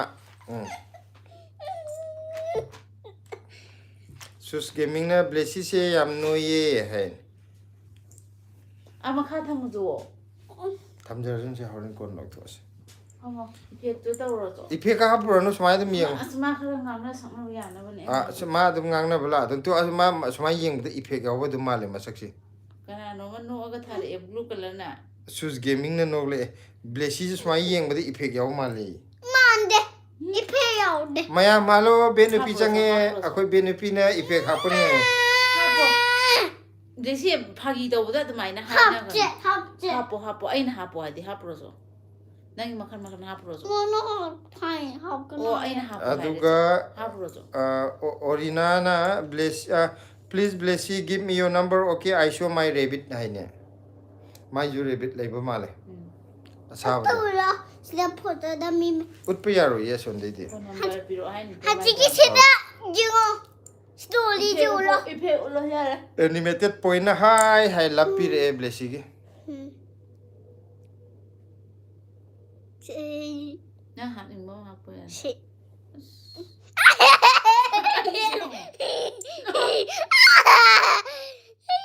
tu yeng ning di nang se lip kan to ro se Ano ya ngak mo zo nang na tu yeng o mayam na nang na sak tu yeng de hajaw re mo se Pajaye. Pajaye.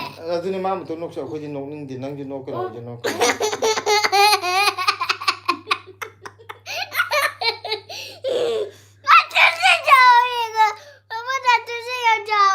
ai yeng ning de nang na tu ni ai na pa ka mama ui che mama na ure ya de ai ngon di pa ka ranjana na mai ra pam na hai sus gaming na ha tong no na nang chalo sai da pham ra cho nang yaw ra na amu kok nang sali chaga nei na te ma chu mi na pham ga yaw hai bne ba ma di mi ma mai ju phum chum ching ge kari nuai ge ba ching ga na ko ta pa ga di sa we ai mai ching ei tu di mama phi bom dem dio to mu chao se asim de lok tho ma za kan ma sa kram lok tho ji me ai mai de ko ching ching ma di mai ma mai pe ching u chao ja ki o phare asi tu mi le ra jan adu par na ki tholi je pa jalu to kare prem karina monica laisram na give your number hai ko rohit oinam na hai blessy hare desi phaju chi ching Aduga- tha kai gi no salam jaya chanina kaya da thawai ta na nu iba hare hoki om chawar changre hoki mayam thoi shawn mana khai nungai re prem la ta gi par ke sila icha nupi gi exam march kulum doi da loi doi ne aduga ai haridwar da chalu se hoi chalu se la objekti haridwar da ju khangna ba nahan gi do kari ba maming do hai khang gan to re maming kaw gre ma la o kho lo hara ko do haridwar da leiba mi khangna ba leira ba ne aduga kaw re akoi live ta changbi rakuni ne khoi ge YouTube family gi member ma Rishi Sharma na hey I am joking hai re sus gaming na yam saugal le hai ma je sauri tat le ba hujikan je mayam aduga ngangom tamo na good night hai tamo good night potha biro tamo jo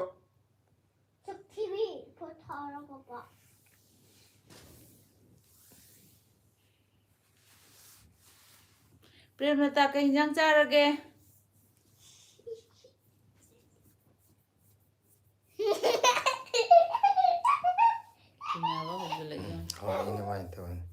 mayam sonda sauge saugdo uraga akoida tinaba hogjalakpa mi ju leiko akoi maming de haido oi akoi manakta lei akoi manakta akoida tinaba sum hogdogi pot sum langjale noksale akoidi sungko ko roi ma ado ma di akoida tinaba sum hogjale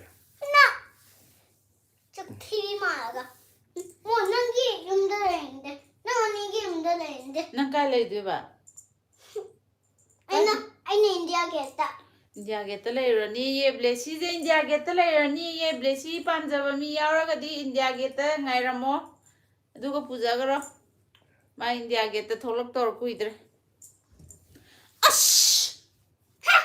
I got him the girl india ge ta chala semo si de sem gono ꯁꯦꯝꯒꯅꯤ ꯁꯦꯝꯒꯅꯤ ꯁꯤꯗꯗꯤ ꯁꯦꯝꯃꯣꯏ ꯕ꯭ꯂꯦꯁꯤ ꯏꯪꯉꯦ ꯍꯥꯏꯕꯅꯦ ꯃꯃꯥ Kaino Monica Laisramna, you are so laughing. Oh, no, Pudugi. Aduga Sus Gaming na. Sus Gaming na papa si yam mahal oiri. Papa na ti pupu ne. Pupu na tema. Pupu na papa saralay ba? Pupu mapapa. Kasi kita sangjanji ahan oibase kitang nahamanjanji Sus Gaming di angang orang ni. Nang dia dum ahan male Nanti dah angang. Aduh budi male mandi hai. Nanti nang na pok sang de wari ke tokin tu male angang orang ni abni dah ina. Blessy je ai kamai tau ne ai yam inge tau Orena na Blessy is not here then I kari hai no. I am also going okay kaka hai. Okay Prem lata na ai di Blessy yauk dah bagi maju cat lagi hai ba. Blessy je yauk je adre mangasi ya adre Aduga Prem lata na khangna bedo phone number loksil lo hai. Au mathang kan tahu lah Mathang live tau buda lauroge adui bab tau hudra ban ko. Prem lata ki di hakchang khar nuai ra ba hujikan je kamai tau re.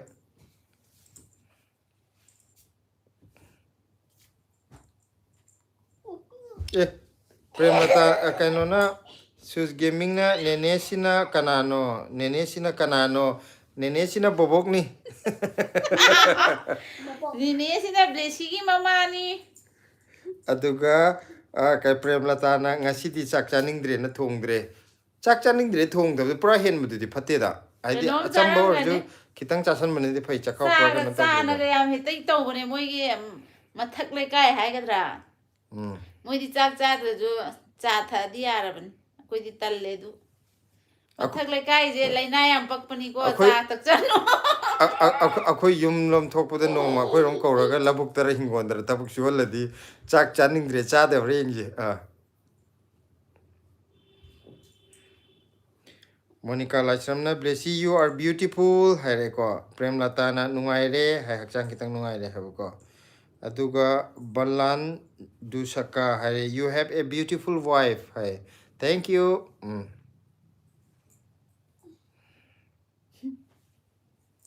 Sus Gaming na Blessy mama inge hai bane talle Sus Gaming ni mari je mate banoga male male hai na maji kare na re ra gai no kaka ai shaur ga agang ge ai shaur ga shaur pudalo pudalo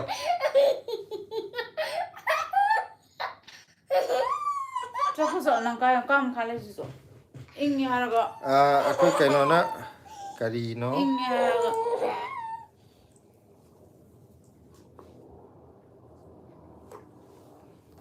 kaino kari hai no NG loyang ngamba mitei NG loyang ngamba mitei na Blessy uhalla o udre ma sanar ga leire hai Blessy je ngasi ngangna sanaba ya de ko phajana tawraje har ju amuk saujannakani adagi amuk aswana amuk pham laini akhoida amuk haujallakani ma kana tinana wana ado ma tongana dum ngak leigi jano sidaida Blessy gi lap mayam pire machu pire kana na makhadani ai kano comment han loi thoki ge bu ko Prem lata na asapot mayam chare ai di cha di kya thakte hai cha thau nu na sa ga phatab du da Lulu hai ko happy new year matam khudingda phaja ba thagat pangamba oyo yam nungaiye yengba Blessy se yam cutie oye hai thank you Lulu aduga kainona Oria hai bro ngasai ngang pi jada Orina ai adum kaw Blessy kam Blessy hai ga lap mayam thare tu asma ai chu sa mayam nu de pi ko kamai dog ji ge Sus Gaming na inge har ga mama je karem na banati ye aseng bagi hai bane hai ba aduga Prem lata na matai manau natte machine mopane hai machine mopara natraga mapam chaman bro mande Blessy gi mapu ga mabukan sina mapu han sina mabok ton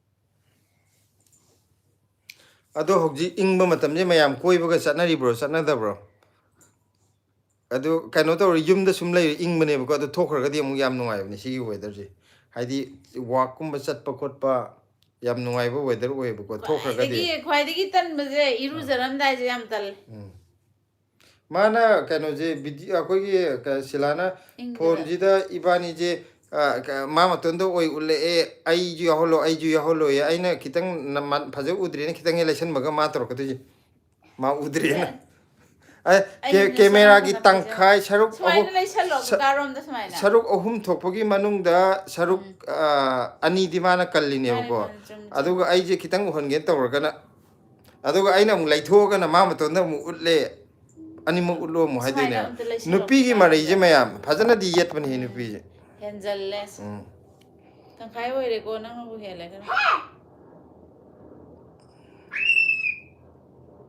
ꯑꯗꯨꯒ ꯖꯤꯕꯟ ꯂꯥꯏꯁ꯭ꯔꯝꯅ ꯍꯥꯏꯔꯛꯑꯦꯀꯣ ꯁꯨꯁ ꯒꯦꯃꯤꯡꯅ ꯑꯣ ꯈꯪꯗꯗꯅ ꯇꯧꯕꯅꯦ ꯍꯥꯏꯌꯦꯕꯀꯣ ꯀꯩꯁꯨ Monica ꯀꯥꯏꯗꯦ ꯂꯥꯏꯁ꯭ꯔꯝꯅ please come Blessy in India ꯍꯥꯏ ꯊꯣꯏꯊꯣꯏ ꯊꯪꯗꯦ ꯃꯤ ꯂꯥꯏꯚ ꯇꯧꯔꯤꯉꯩꯗ ꯂꯥꯡꯀꯅꯨ ꯅꯪ ꯑꯁꯣꯛꯀꯥꯗ ꯆꯠꯂꯣ ꯂꯥꯡꯒꯦꯗꯤ ꯆꯠꯂꯣ ꯑꯁꯣꯝ ꯅꯥꯀꯟꯗ ꯐꯝꯐꯝ ꯇꯨꯝꯐꯝꯒ ꯂꯣꯏ ꯊꯝꯍꯧꯕꯅꯦ ꯑꯁꯣꯝꯗ ꯂꯣꯏꯅ ꯐꯃꯨꯡꯒ ꯊꯥ ꯂꯩꯕꯗꯣ ꯁꯣꯝ ꯆꯠꯂꯣ ꯃꯌꯥꯝ ꯃꯣꯕꯥꯏꯜ ꯃꯅꯨꯡꯗꯩ ꯅꯨꯡ ꯊꯣꯝꯃꯛꯑꯣ ꯕ꯭ꯂꯦꯁꯤꯁꯤ ꯌꯥꯝ ꯂꯥꯡꯉꯤ ꯅꯃꯪꯗ ꯀꯞꯄꯛꯀꯅꯨꯀꯣ ꯃꯣꯏꯔꯥꯡꯊꯦꯝ ꯇꯣꯝꯕꯤꯅ ꯍꯥꯏꯔꯛꯑꯦꯀꯣ ꯑꯗꯨꯒ ꯇꯣꯂꯃꯨꯁꯨ ꯆꯪꯉꯛꯑꯦ ꯕ꯭ꯂꯦꯁꯤ ꯌꯥꯎꯗ꯭ꯔꯦ ꯍꯥꯏ ꯕ꯭ꯂꯦꯁꯤ ꯌꯥꯎꯗ꯭ꯔꯣ ꯍꯪꯉꯛꯄ ꯗꯦꯁꯤ ꯌꯥꯎꯋꯦ ꯕ꯭ꯂꯦꯁꯤ ꯌꯥꯎꯋꯦ ꯑꯗꯣ ꯃꯥ ꯅꯥꯀꯟꯗ ꯍꯧꯖꯤꯛ ꯀꯩꯅꯣ ꯇꯧꯔꯦ ꯀꯦꯀꯨꯂꯣꯄꯤꯌꯥꯒ ꯁꯥꯟꯅꯔꯤ ꯃꯇꯣꯟꯗ ꯀꯦꯀꯨꯂꯣꯄꯤ ꯁꯥꯟꯅꯔꯤ ꯑꯗꯨꯒ ꯑꯦꯟꯖꯤ ꯂꯣꯌꯥꯉꯝꯕ ꯃꯩꯇꯩꯅ ꯉꯁꯤꯗꯤ ꯕ꯭ꯂꯦꯁꯤꯁꯦ ꯌꯥꯝ ꯉꯥꯎꯁꯟꯅꯔꯦ ꯉꯁꯤꯁꯨ ꯉꯥꯎꯁꯟꯅꯩ ꯉꯔꯥꯡꯁꯨ ꯉꯥꯎꯁꯟꯅꯩ ꯃꯥ ꯍꯧꯖꯤꯛꯀꯥꯟ ꯉꯥꯎꯁꯟꯅꯕꯒꯤ ꯍꯤꯗꯥꯛ ꯌꯥꯝ ꯀꯟꯅ ꯆꯥꯔꯤ ꯁꯨꯁ ꯒꯦꯃꯤꯡꯅ ꯍꯣꯏ ꯍꯣꯏ ꯍꯥꯏꯔꯛꯑꯦ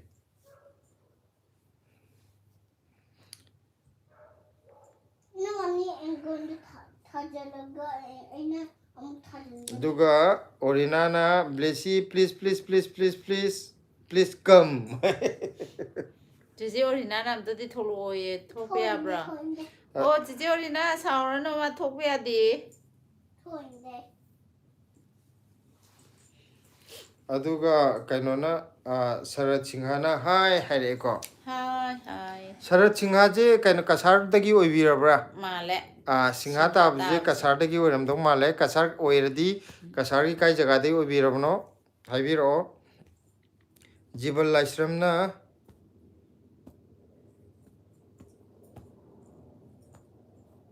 ꯀꯩ ꯍꯥꯏꯅꯣ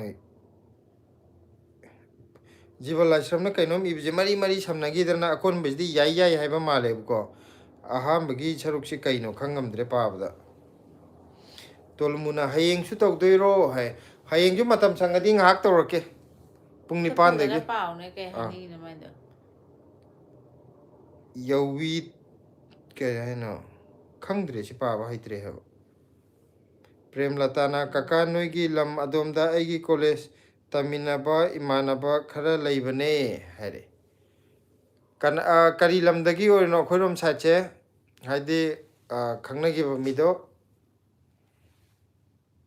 ꯇꯣꯂꯨꯃꯨꯅ ꯕ꯭ꯂꯦꯁꯤ ꯎꯍꯜꯂꯛꯑꯣ ꯕ꯭ꯂꯦꯁꯤꯁꯦ ꯐꯩꯖꯨꯞ ꯃꯅꯨꯡꯗ ꯂꯣꯠꯈ꯭ꯔꯦ ꯃꯌꯥꯝ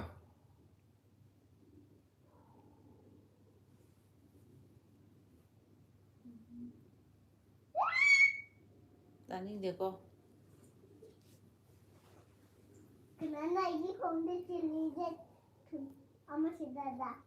ꯃꯃꯥꯗ ꯇꯧꯔꯛꯀꯅꯨ ꯁꯤ ꯑꯣꯔꯤꯅꯥ ꯁꯤꯗꯩꯗ ꯀꯞꯄꯒ ꯌꯥꯎꯔꯛꯑꯦ ꯕ꯭ꯂꯦꯁꯤ ꯊꯣꯛꯂꯛꯇ꯭ꯔꯦꯅ ꯑꯗꯨꯒ ꯃꯣꯏꯔꯥꯡꯊꯦꯝ ꯇꯣꯝꯕꯤꯅ ꯕ꯭ꯂꯦꯁꯤꯁꯦ ꯀꯩꯗꯧꯔꯒꯦ ꯍꯥꯏ ꯕ꯭ꯂꯦꯁꯤꯁꯦ ꯍꯧꯖꯤꯛ ꯃꯥ ꯁꯥꯎꯔꯤ ꯇꯠꯂꯦꯅ ꯐꯃꯨꯡ ꯃꯅꯨꯡꯗ ꯐꯩꯖꯨꯞ ꯃꯅꯨꯡꯗ ꯂꯣꯠꯂ ꯂꯩꯈ꯭ꯔꯦ ꯑꯗꯣ ꯍꯧꯔꯛꯅꯕ ꯀꯧꯔꯛꯅꯕꯅ ꯑꯩꯈꯣꯏꯗꯗꯤ ꯌꯥꯝ ꯍꯧꯔꯛꯑꯦ ꯑꯗꯣ ꯑꯩꯈꯣꯏꯅ ꯀꯧꯔꯔꯣꯏꯕ ꯃꯥ ꯍꯧꯖꯤꯛ ꯑꯗꯨꯒ ꯑꯦꯟꯖꯤ ꯂꯣꯌꯥꯉꯝꯕ ꯃꯩꯇꯩꯅ ꯕ꯭ꯂꯦꯁꯤ ꯂꯨꯝꯃꯒ ꯂꯩꯔꯤꯅꯣ ꯏꯀꯥꯏ ꯁꯟꯅꯕ ꯃꯥꯜꯂꯦ ꯃꯥ ꯍꯥꯏ ꯃꯥꯅ ꯏꯀꯥꯏ ꯁꯟꯅꯔ ꯂꯩꯔꯤꯅꯦ ꯃꯥ ꯑꯩꯈꯣꯏꯗ ꯍꯧꯔꯛꯅꯕꯅ ꯀꯧꯔꯛꯅꯕ ꯉꯥꯏꯔꯤꯅꯦꯕꯀꯣ ꯑꯗꯣ ꯑꯩꯈꯣꯏꯅ ꯀꯧꯔꯛꯑꯔꯣꯏꯕ ꯃꯥ ꯑꯗꯨꯝ ꯉꯥꯏꯍꯜꯂ ꯊꯝꯕꯅꯦꯕ ꯑꯩꯈꯣꯏꯅ ꯍꯧꯖꯤꯛ ꯑꯗꯨꯒ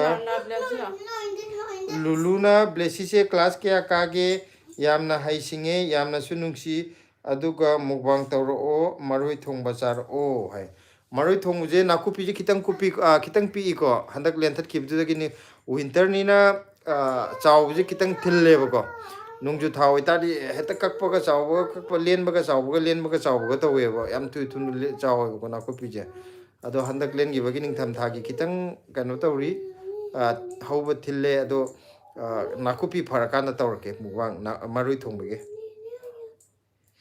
blessy class kya ka ge do blessy ji hojik nursery ne kar je handak kg kar doin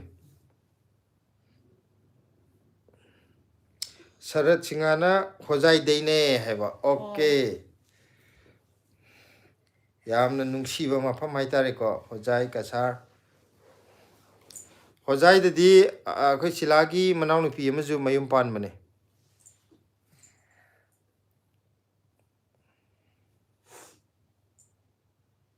Premnata thiam na mayang langding dagi su yaune okay mayang langding de khoi ga thangna re Fierce luang na hi kaka hi hello Kano hai di aku premal. sidagi la amadra Sindo live loiraga thara age Desi nang na nungsit change ba ai chongning ba. kaino na live Mayam ai khubak mayai jinga kuire haga chare ije. Kamana bu toy no hong de pesa ju sumbang du bang de. nang khubak hagajar di paisa phang di lai ai paisa ting mane kan di hagajar kan Ngasi di ko ngasi di ai lupa kana lising mari bugi bu ko. Adugi double lising ni pancing ak tore adu pesa lak bu rom ni.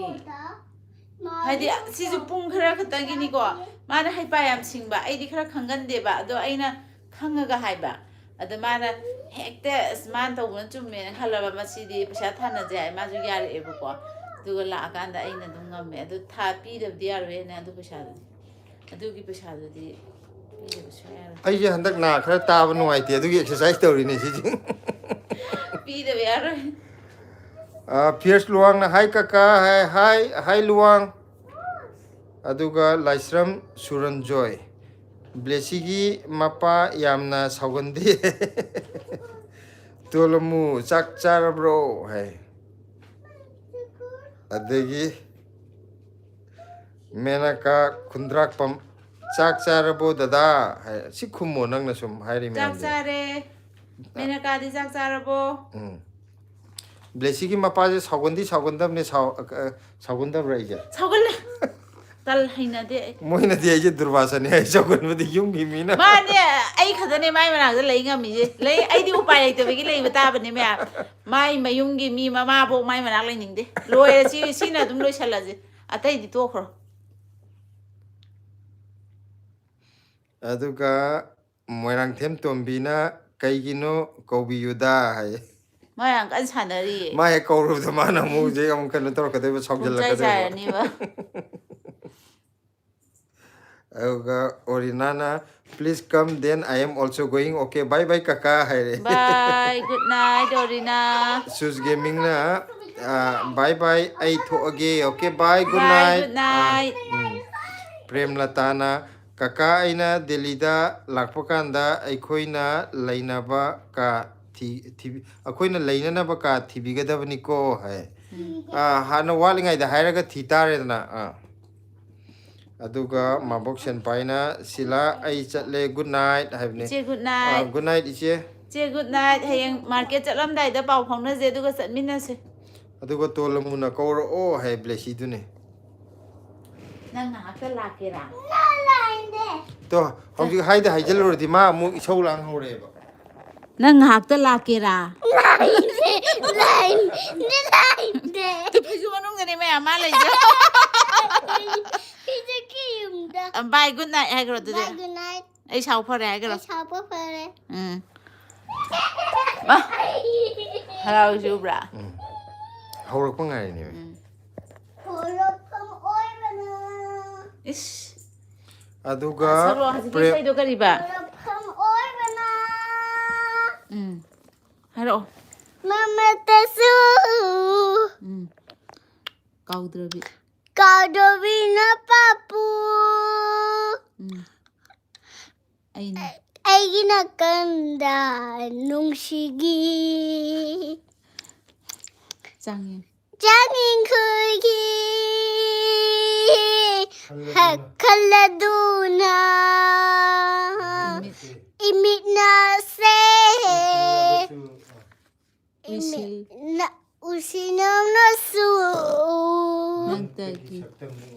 능기 섰담 오이바 야래 이베마 쿠츠 치다래 어머이다 두두나 레이크라바 카바 나하쿠 다모이다 똘쿠바 레이카바 나쿠 가이다 키오그리 마팜 가이드 뒤로거든 키오그니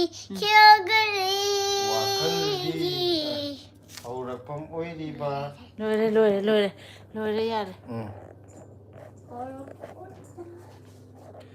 프레임나타니 이제 양 삭닝에 블레시제 두가네 마론 수드리바 이마나버기 마밍도 보게쇼르 프레임 쿠마르 카우보네 마밍 카르디 카오레 보게쇼르 이제 따그레 마삭 우르디 닝정니 이제고 매왕인데 아도 사라 칭하나 호자이 칼라쿤데이네 해 아도 아코기 사라 칭하 아코주 호자이데라 아가디 우나제 아이 소이드나 가사르 호자이 노모 소이드나 투르 tꯧꯖꯒꯅꯤ ꯑꯩꯅ ꯌꯥꯝꯅ ꯄꯥꯝꯖꯕ ꯑꯃ ꯑꯩꯅ ꯑꯩꯒꯤ ꯏꯆꯟꯅꯨꯄꯤ ꯏꯅꯥꯎꯅꯨꯄꯤ ꯑꯃ ꯃꯌꯨꯝ ꯄꯥꯜꯂꯦ ꯍꯥꯏꯁꯦ ꯀꯥꯂꯤ ꯄꯍꯥꯔꯤ ꯑꯗꯨꯃꯥꯏꯅ ꯑꯃ ꯍꯥꯏꯕ ꯂꯩꯕ꯭ꯔꯥ ꯃꯣꯏ ꯑꯗꯨꯒꯤ ꯅꯛꯅꯕ ꯃꯥꯔꯀꯦꯠꯇ ꯃꯥꯁꯦ ꯃꯩꯇꯩꯒꯤ ꯐꯤꯔꯣꯟ ꯀꯔꯤ ꯀꯔꯥ ꯌꯣꯟꯕꯅꯦ ꯗꯨꯀꯥꯟ 2-3 ꯁꯨꯕꯅꯦ ꯃꯩꯇꯩꯒꯤ ꯑꯃ ꯑꯗꯒꯤ ꯇꯣꯉꯥꯟꯅ ꯅꯪ ꯀꯩꯅꯣꯗꯣ ꯂꯝꯗꯣ ꯈꯪꯗꯕ꯭ꯔꯣ ꯃꯐꯝꯗ ꯀꯥꯂꯤ ꯃꯟꯗꯤꯔ ꯍꯥꯏꯕ꯭ꯔꯥ ꯑꯗꯨꯃꯥꯏꯅ ꯑꯩ ꯅꯍꯥꯟ ꯍꯥꯏꯔꯛꯈꯤꯕꯅꯦ ꯀꯥꯎꯔꯦꯕ ꯑꯗꯩ ꯃꯀꯨꯕꯣꯛꯇꯨꯅ ꯑꯗꯨꯗꯤ ꯍꯣꯖꯥꯏ ꯆꯥꯎꯔꯖꯥꯅꯦ ꯅꯪ ꯑꯗꯨꯗꯤ ꯈꯪꯉꯔꯣꯏꯗ ꯂꯝ ꯍꯥꯏꯕꯁꯨ ꯅꯠꯇꯅ ꯃꯀꯨꯕꯣꯛꯅ ꯑꯗꯨ ꯇꯧꯏ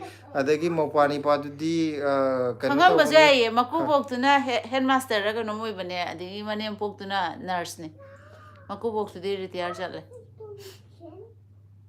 ꯀꯥꯂꯤ ꯃꯟꯗꯤꯔ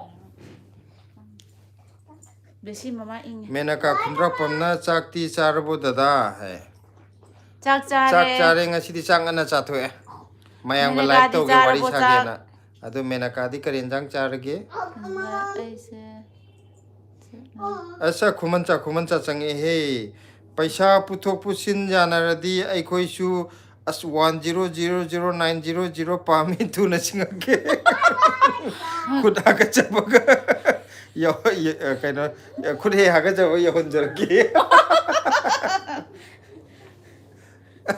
ꯑꯩ ꯇꯜꯂꯦ ꯃꯤꯉꯣꯟꯗꯩ ꯄꯩꯁꯥ ꯄꯨꯕꯗꯤ ꯑꯩꯈꯣꯏ ꯀꯀꯥꯗꯒꯤꯗꯪꯅꯦ ꯑꯩꯅ ꯂꯧꯗꯣꯏꯁꯦ ꯈꯨꯠ ꯍꯥꯒꯠꯆꯔꯒ ꯀꯀꯥꯗꯒꯤꯗꯪꯅꯦ ꯑꯩꯅ ꯂꯧꯗꯣꯏꯁꯦ ꯑꯇꯩꯗꯩ ꯂꯧꯕꯗꯤ ꯇꯜꯂꯦ ꯑꯃꯨꯛ ꯁꯤꯡꯅꯅꯤꯕ ꯑꯩꯈꯣꯏꯗꯤ ꯄꯨꯒꯦ ꯍꯥꯏꯕꯅꯦ ꯑꯣ ꯑꯩꯈꯣꯏ ꯃꯤꯉꯣꯟꯗꯁꯨ ꯄꯩꯁꯥ ꯄꯨꯊꯣꯛꯅꯤꯡꯉꯥꯏ ꯂꯩꯇꯦ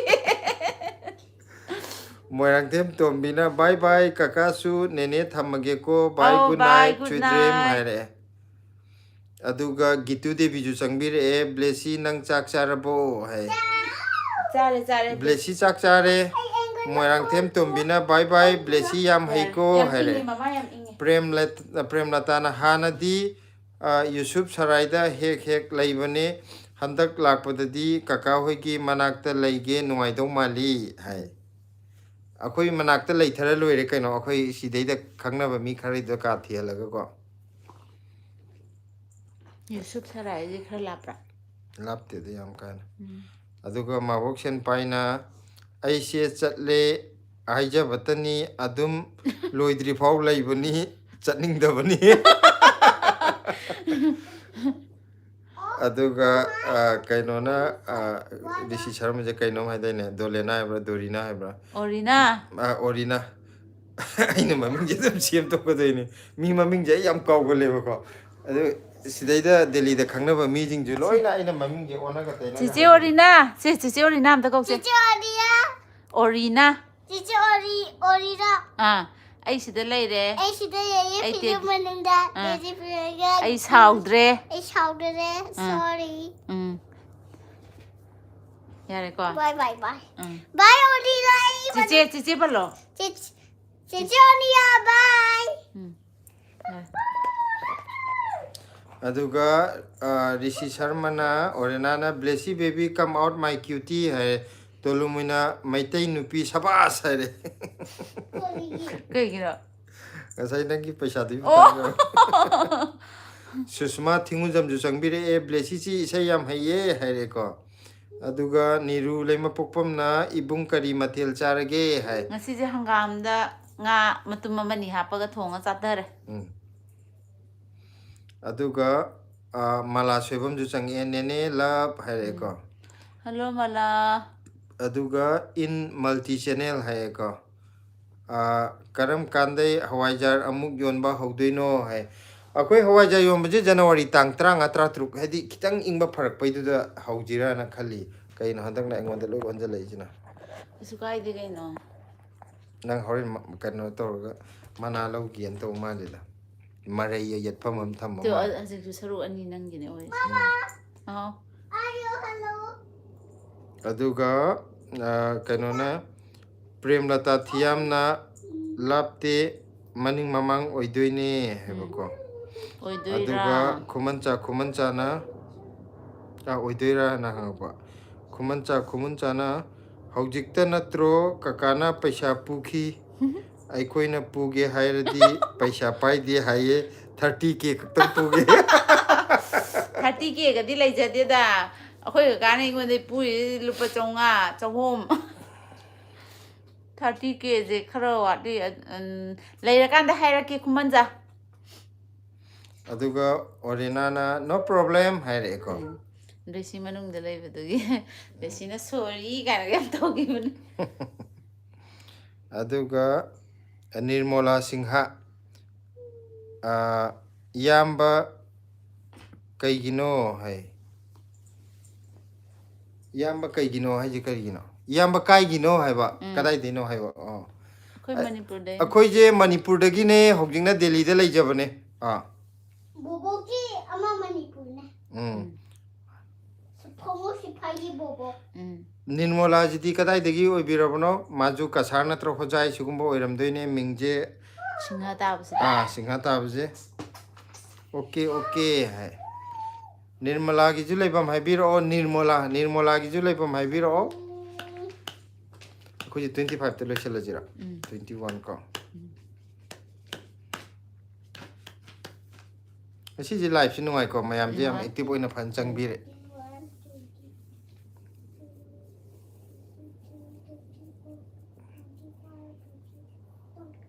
chum mitche yenga jo ko mitchi nungai tab do thakpagi silchar dagi ne haiba kasa kaino anuoi gi lam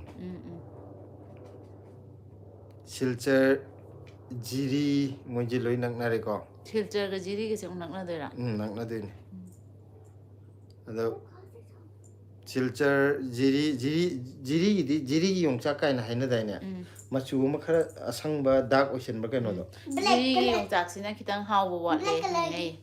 masakti yam phajaba mana sangtrik sang mu ro kan Sangde madi. Sangoi de bo ngane. khara musallaga sangtrik sang baduna jiri gi aduga light oibaduna akhoi gi atop natro Sangdu di hawo ne di jiri gi yung jak ne ga ka maru se. lan Zaina straight oina pan da ba kitang thairap ga pan ba amai to bone kitang lallaga aina khan badana khara dark green ocean bagi adumaina khan ba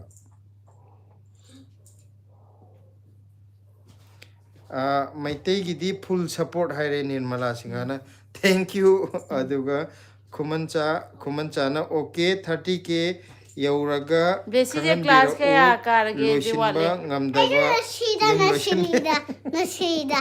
Ma yung lusan gara. Ada se edit kumancha ingon dagi ne. Hoi. to Ingon ay asem haraga ingon dagi pisa pu ga ta di ay di sendo yam jaw. Okay, digi. Yana bam porok se. hawai jalalon mani liam kaino arai ba minati ko Ay kudo on the sage na wakan da uri ba. Singneri ay ta ko ka. aslai ba ure ngasai akhoi sungko kom da bai matom class kaya thokjare karage hange e. Amta hay go. Nang class kaya karage. Ay nasida na sana agaro ne. Ngasay sam jaw khatli yam na kano tawe. Delhi kadai Maya no. akhoi sungko kok dabda maton thokjar. Akhoi Delhi kai de noi. Ayane market manakta. Nang South adu ada ga yam hai da. Akhoi kano ne South Delhi ne bako ado ayane market ana akhoi Delhi da ya maming chatpa market am leibado adu dugi he manakta ne South Delhi oi deba. Aduga Sanwaria hain hai hare ko Nirmala na o hare. Adu Nirmala je kari mathil charage ngasi. Inge aina. Ranjoy Laishramna hai kakai dom cha hare. Hai Ranjoy kari mathil charage ngasi je. Aduga Kuman chana Yongchak khara muba maitai machana kari lamgi oidoino hai. Kai hai na ma je. Yongchak haidi khara muba maitai machana kari lamgi oidoino hai. Kuman jagi atra je ai khara khangba wa le. Asa khone Yongchak ta dagrin oiba adugi matang da hai khangde. Ranjoy Laishramna sipagre. Takhel mayum amazing. Good evening Iyamba Ise hare. Good evening. Nirmolana Anu Kuman Khangbro hai. Anu Kuman ay Delhi de leba angang kaino do natro akhoi nan akhoi video de yaw da. Kai no di khang di e. Ma YouTube hang bo do. Anu family fun na. YouTube hangba angang do ordi akhoi ga khangnai ye nahan akhoi gi blog ta ju yaw gi bane akhoi da ju koira amme. Wow, Rishi Sharma na. Tu nang changpo gi lam yam pire. Hujik chagat. Chagate na blessy gi lam yam pire tu. Wow, nang juti je dai ga. Thank you. Blue, purple, black.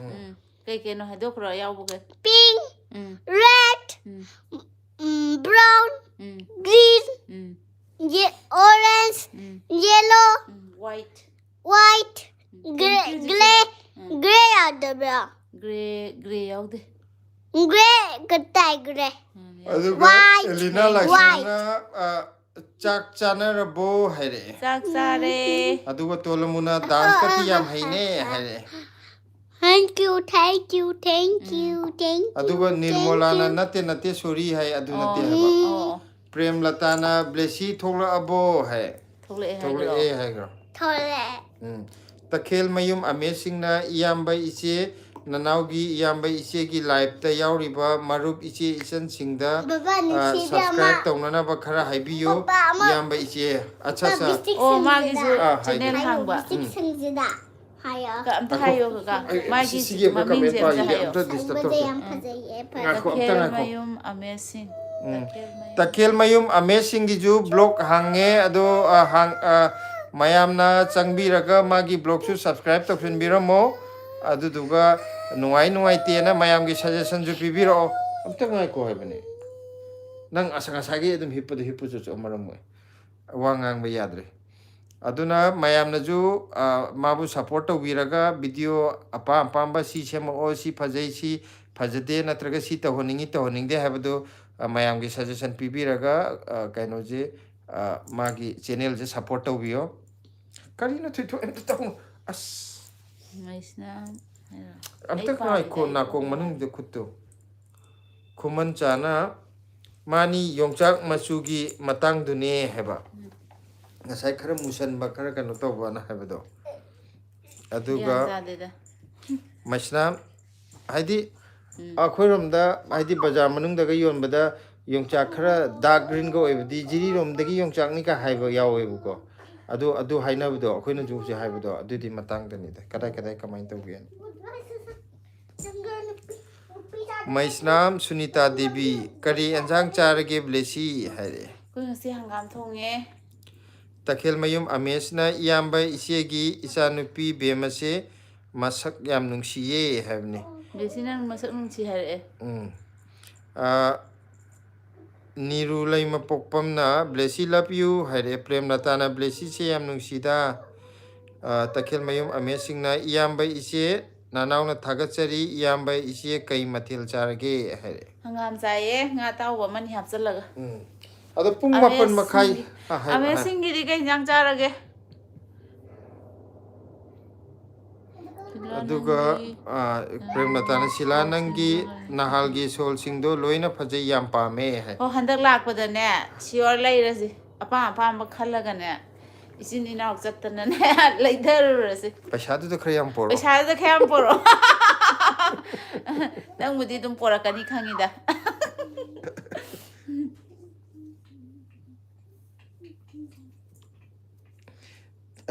takel mayum amazing na yamba isi ai duty halakpada ngai riye chak chadriye hai surjit wala me sur adugi mathaki do aina pa sarjit ningthaujamna inamase yam phajaram le hai ha ai jahan ne am thiu jane hajik su dum thiri kanogi dialogue to male jeni gi do aduga tolamuna phare chatlage good night tolamu Premlata thiam na nogle e poraktine hare tolamuna yai phare hare ado kaino torje pung mapan makhai chap cha tare ko mayam laipudi am nungairi matam de thingjal e akoi masa pung nipan de ki tharak pone ko haidi pung ama makhai chap cham phare ado hayeng amuk blessy ngak lak pa ya brenge aduga mayam wari watai tawje ngasi awat pa wari watai do aduna ngasi gidi live se matang ida loisanjarage mayam ju nungai na leibiro aduna masai adum saw leibdu saw ke no mayam good night bye sweet dream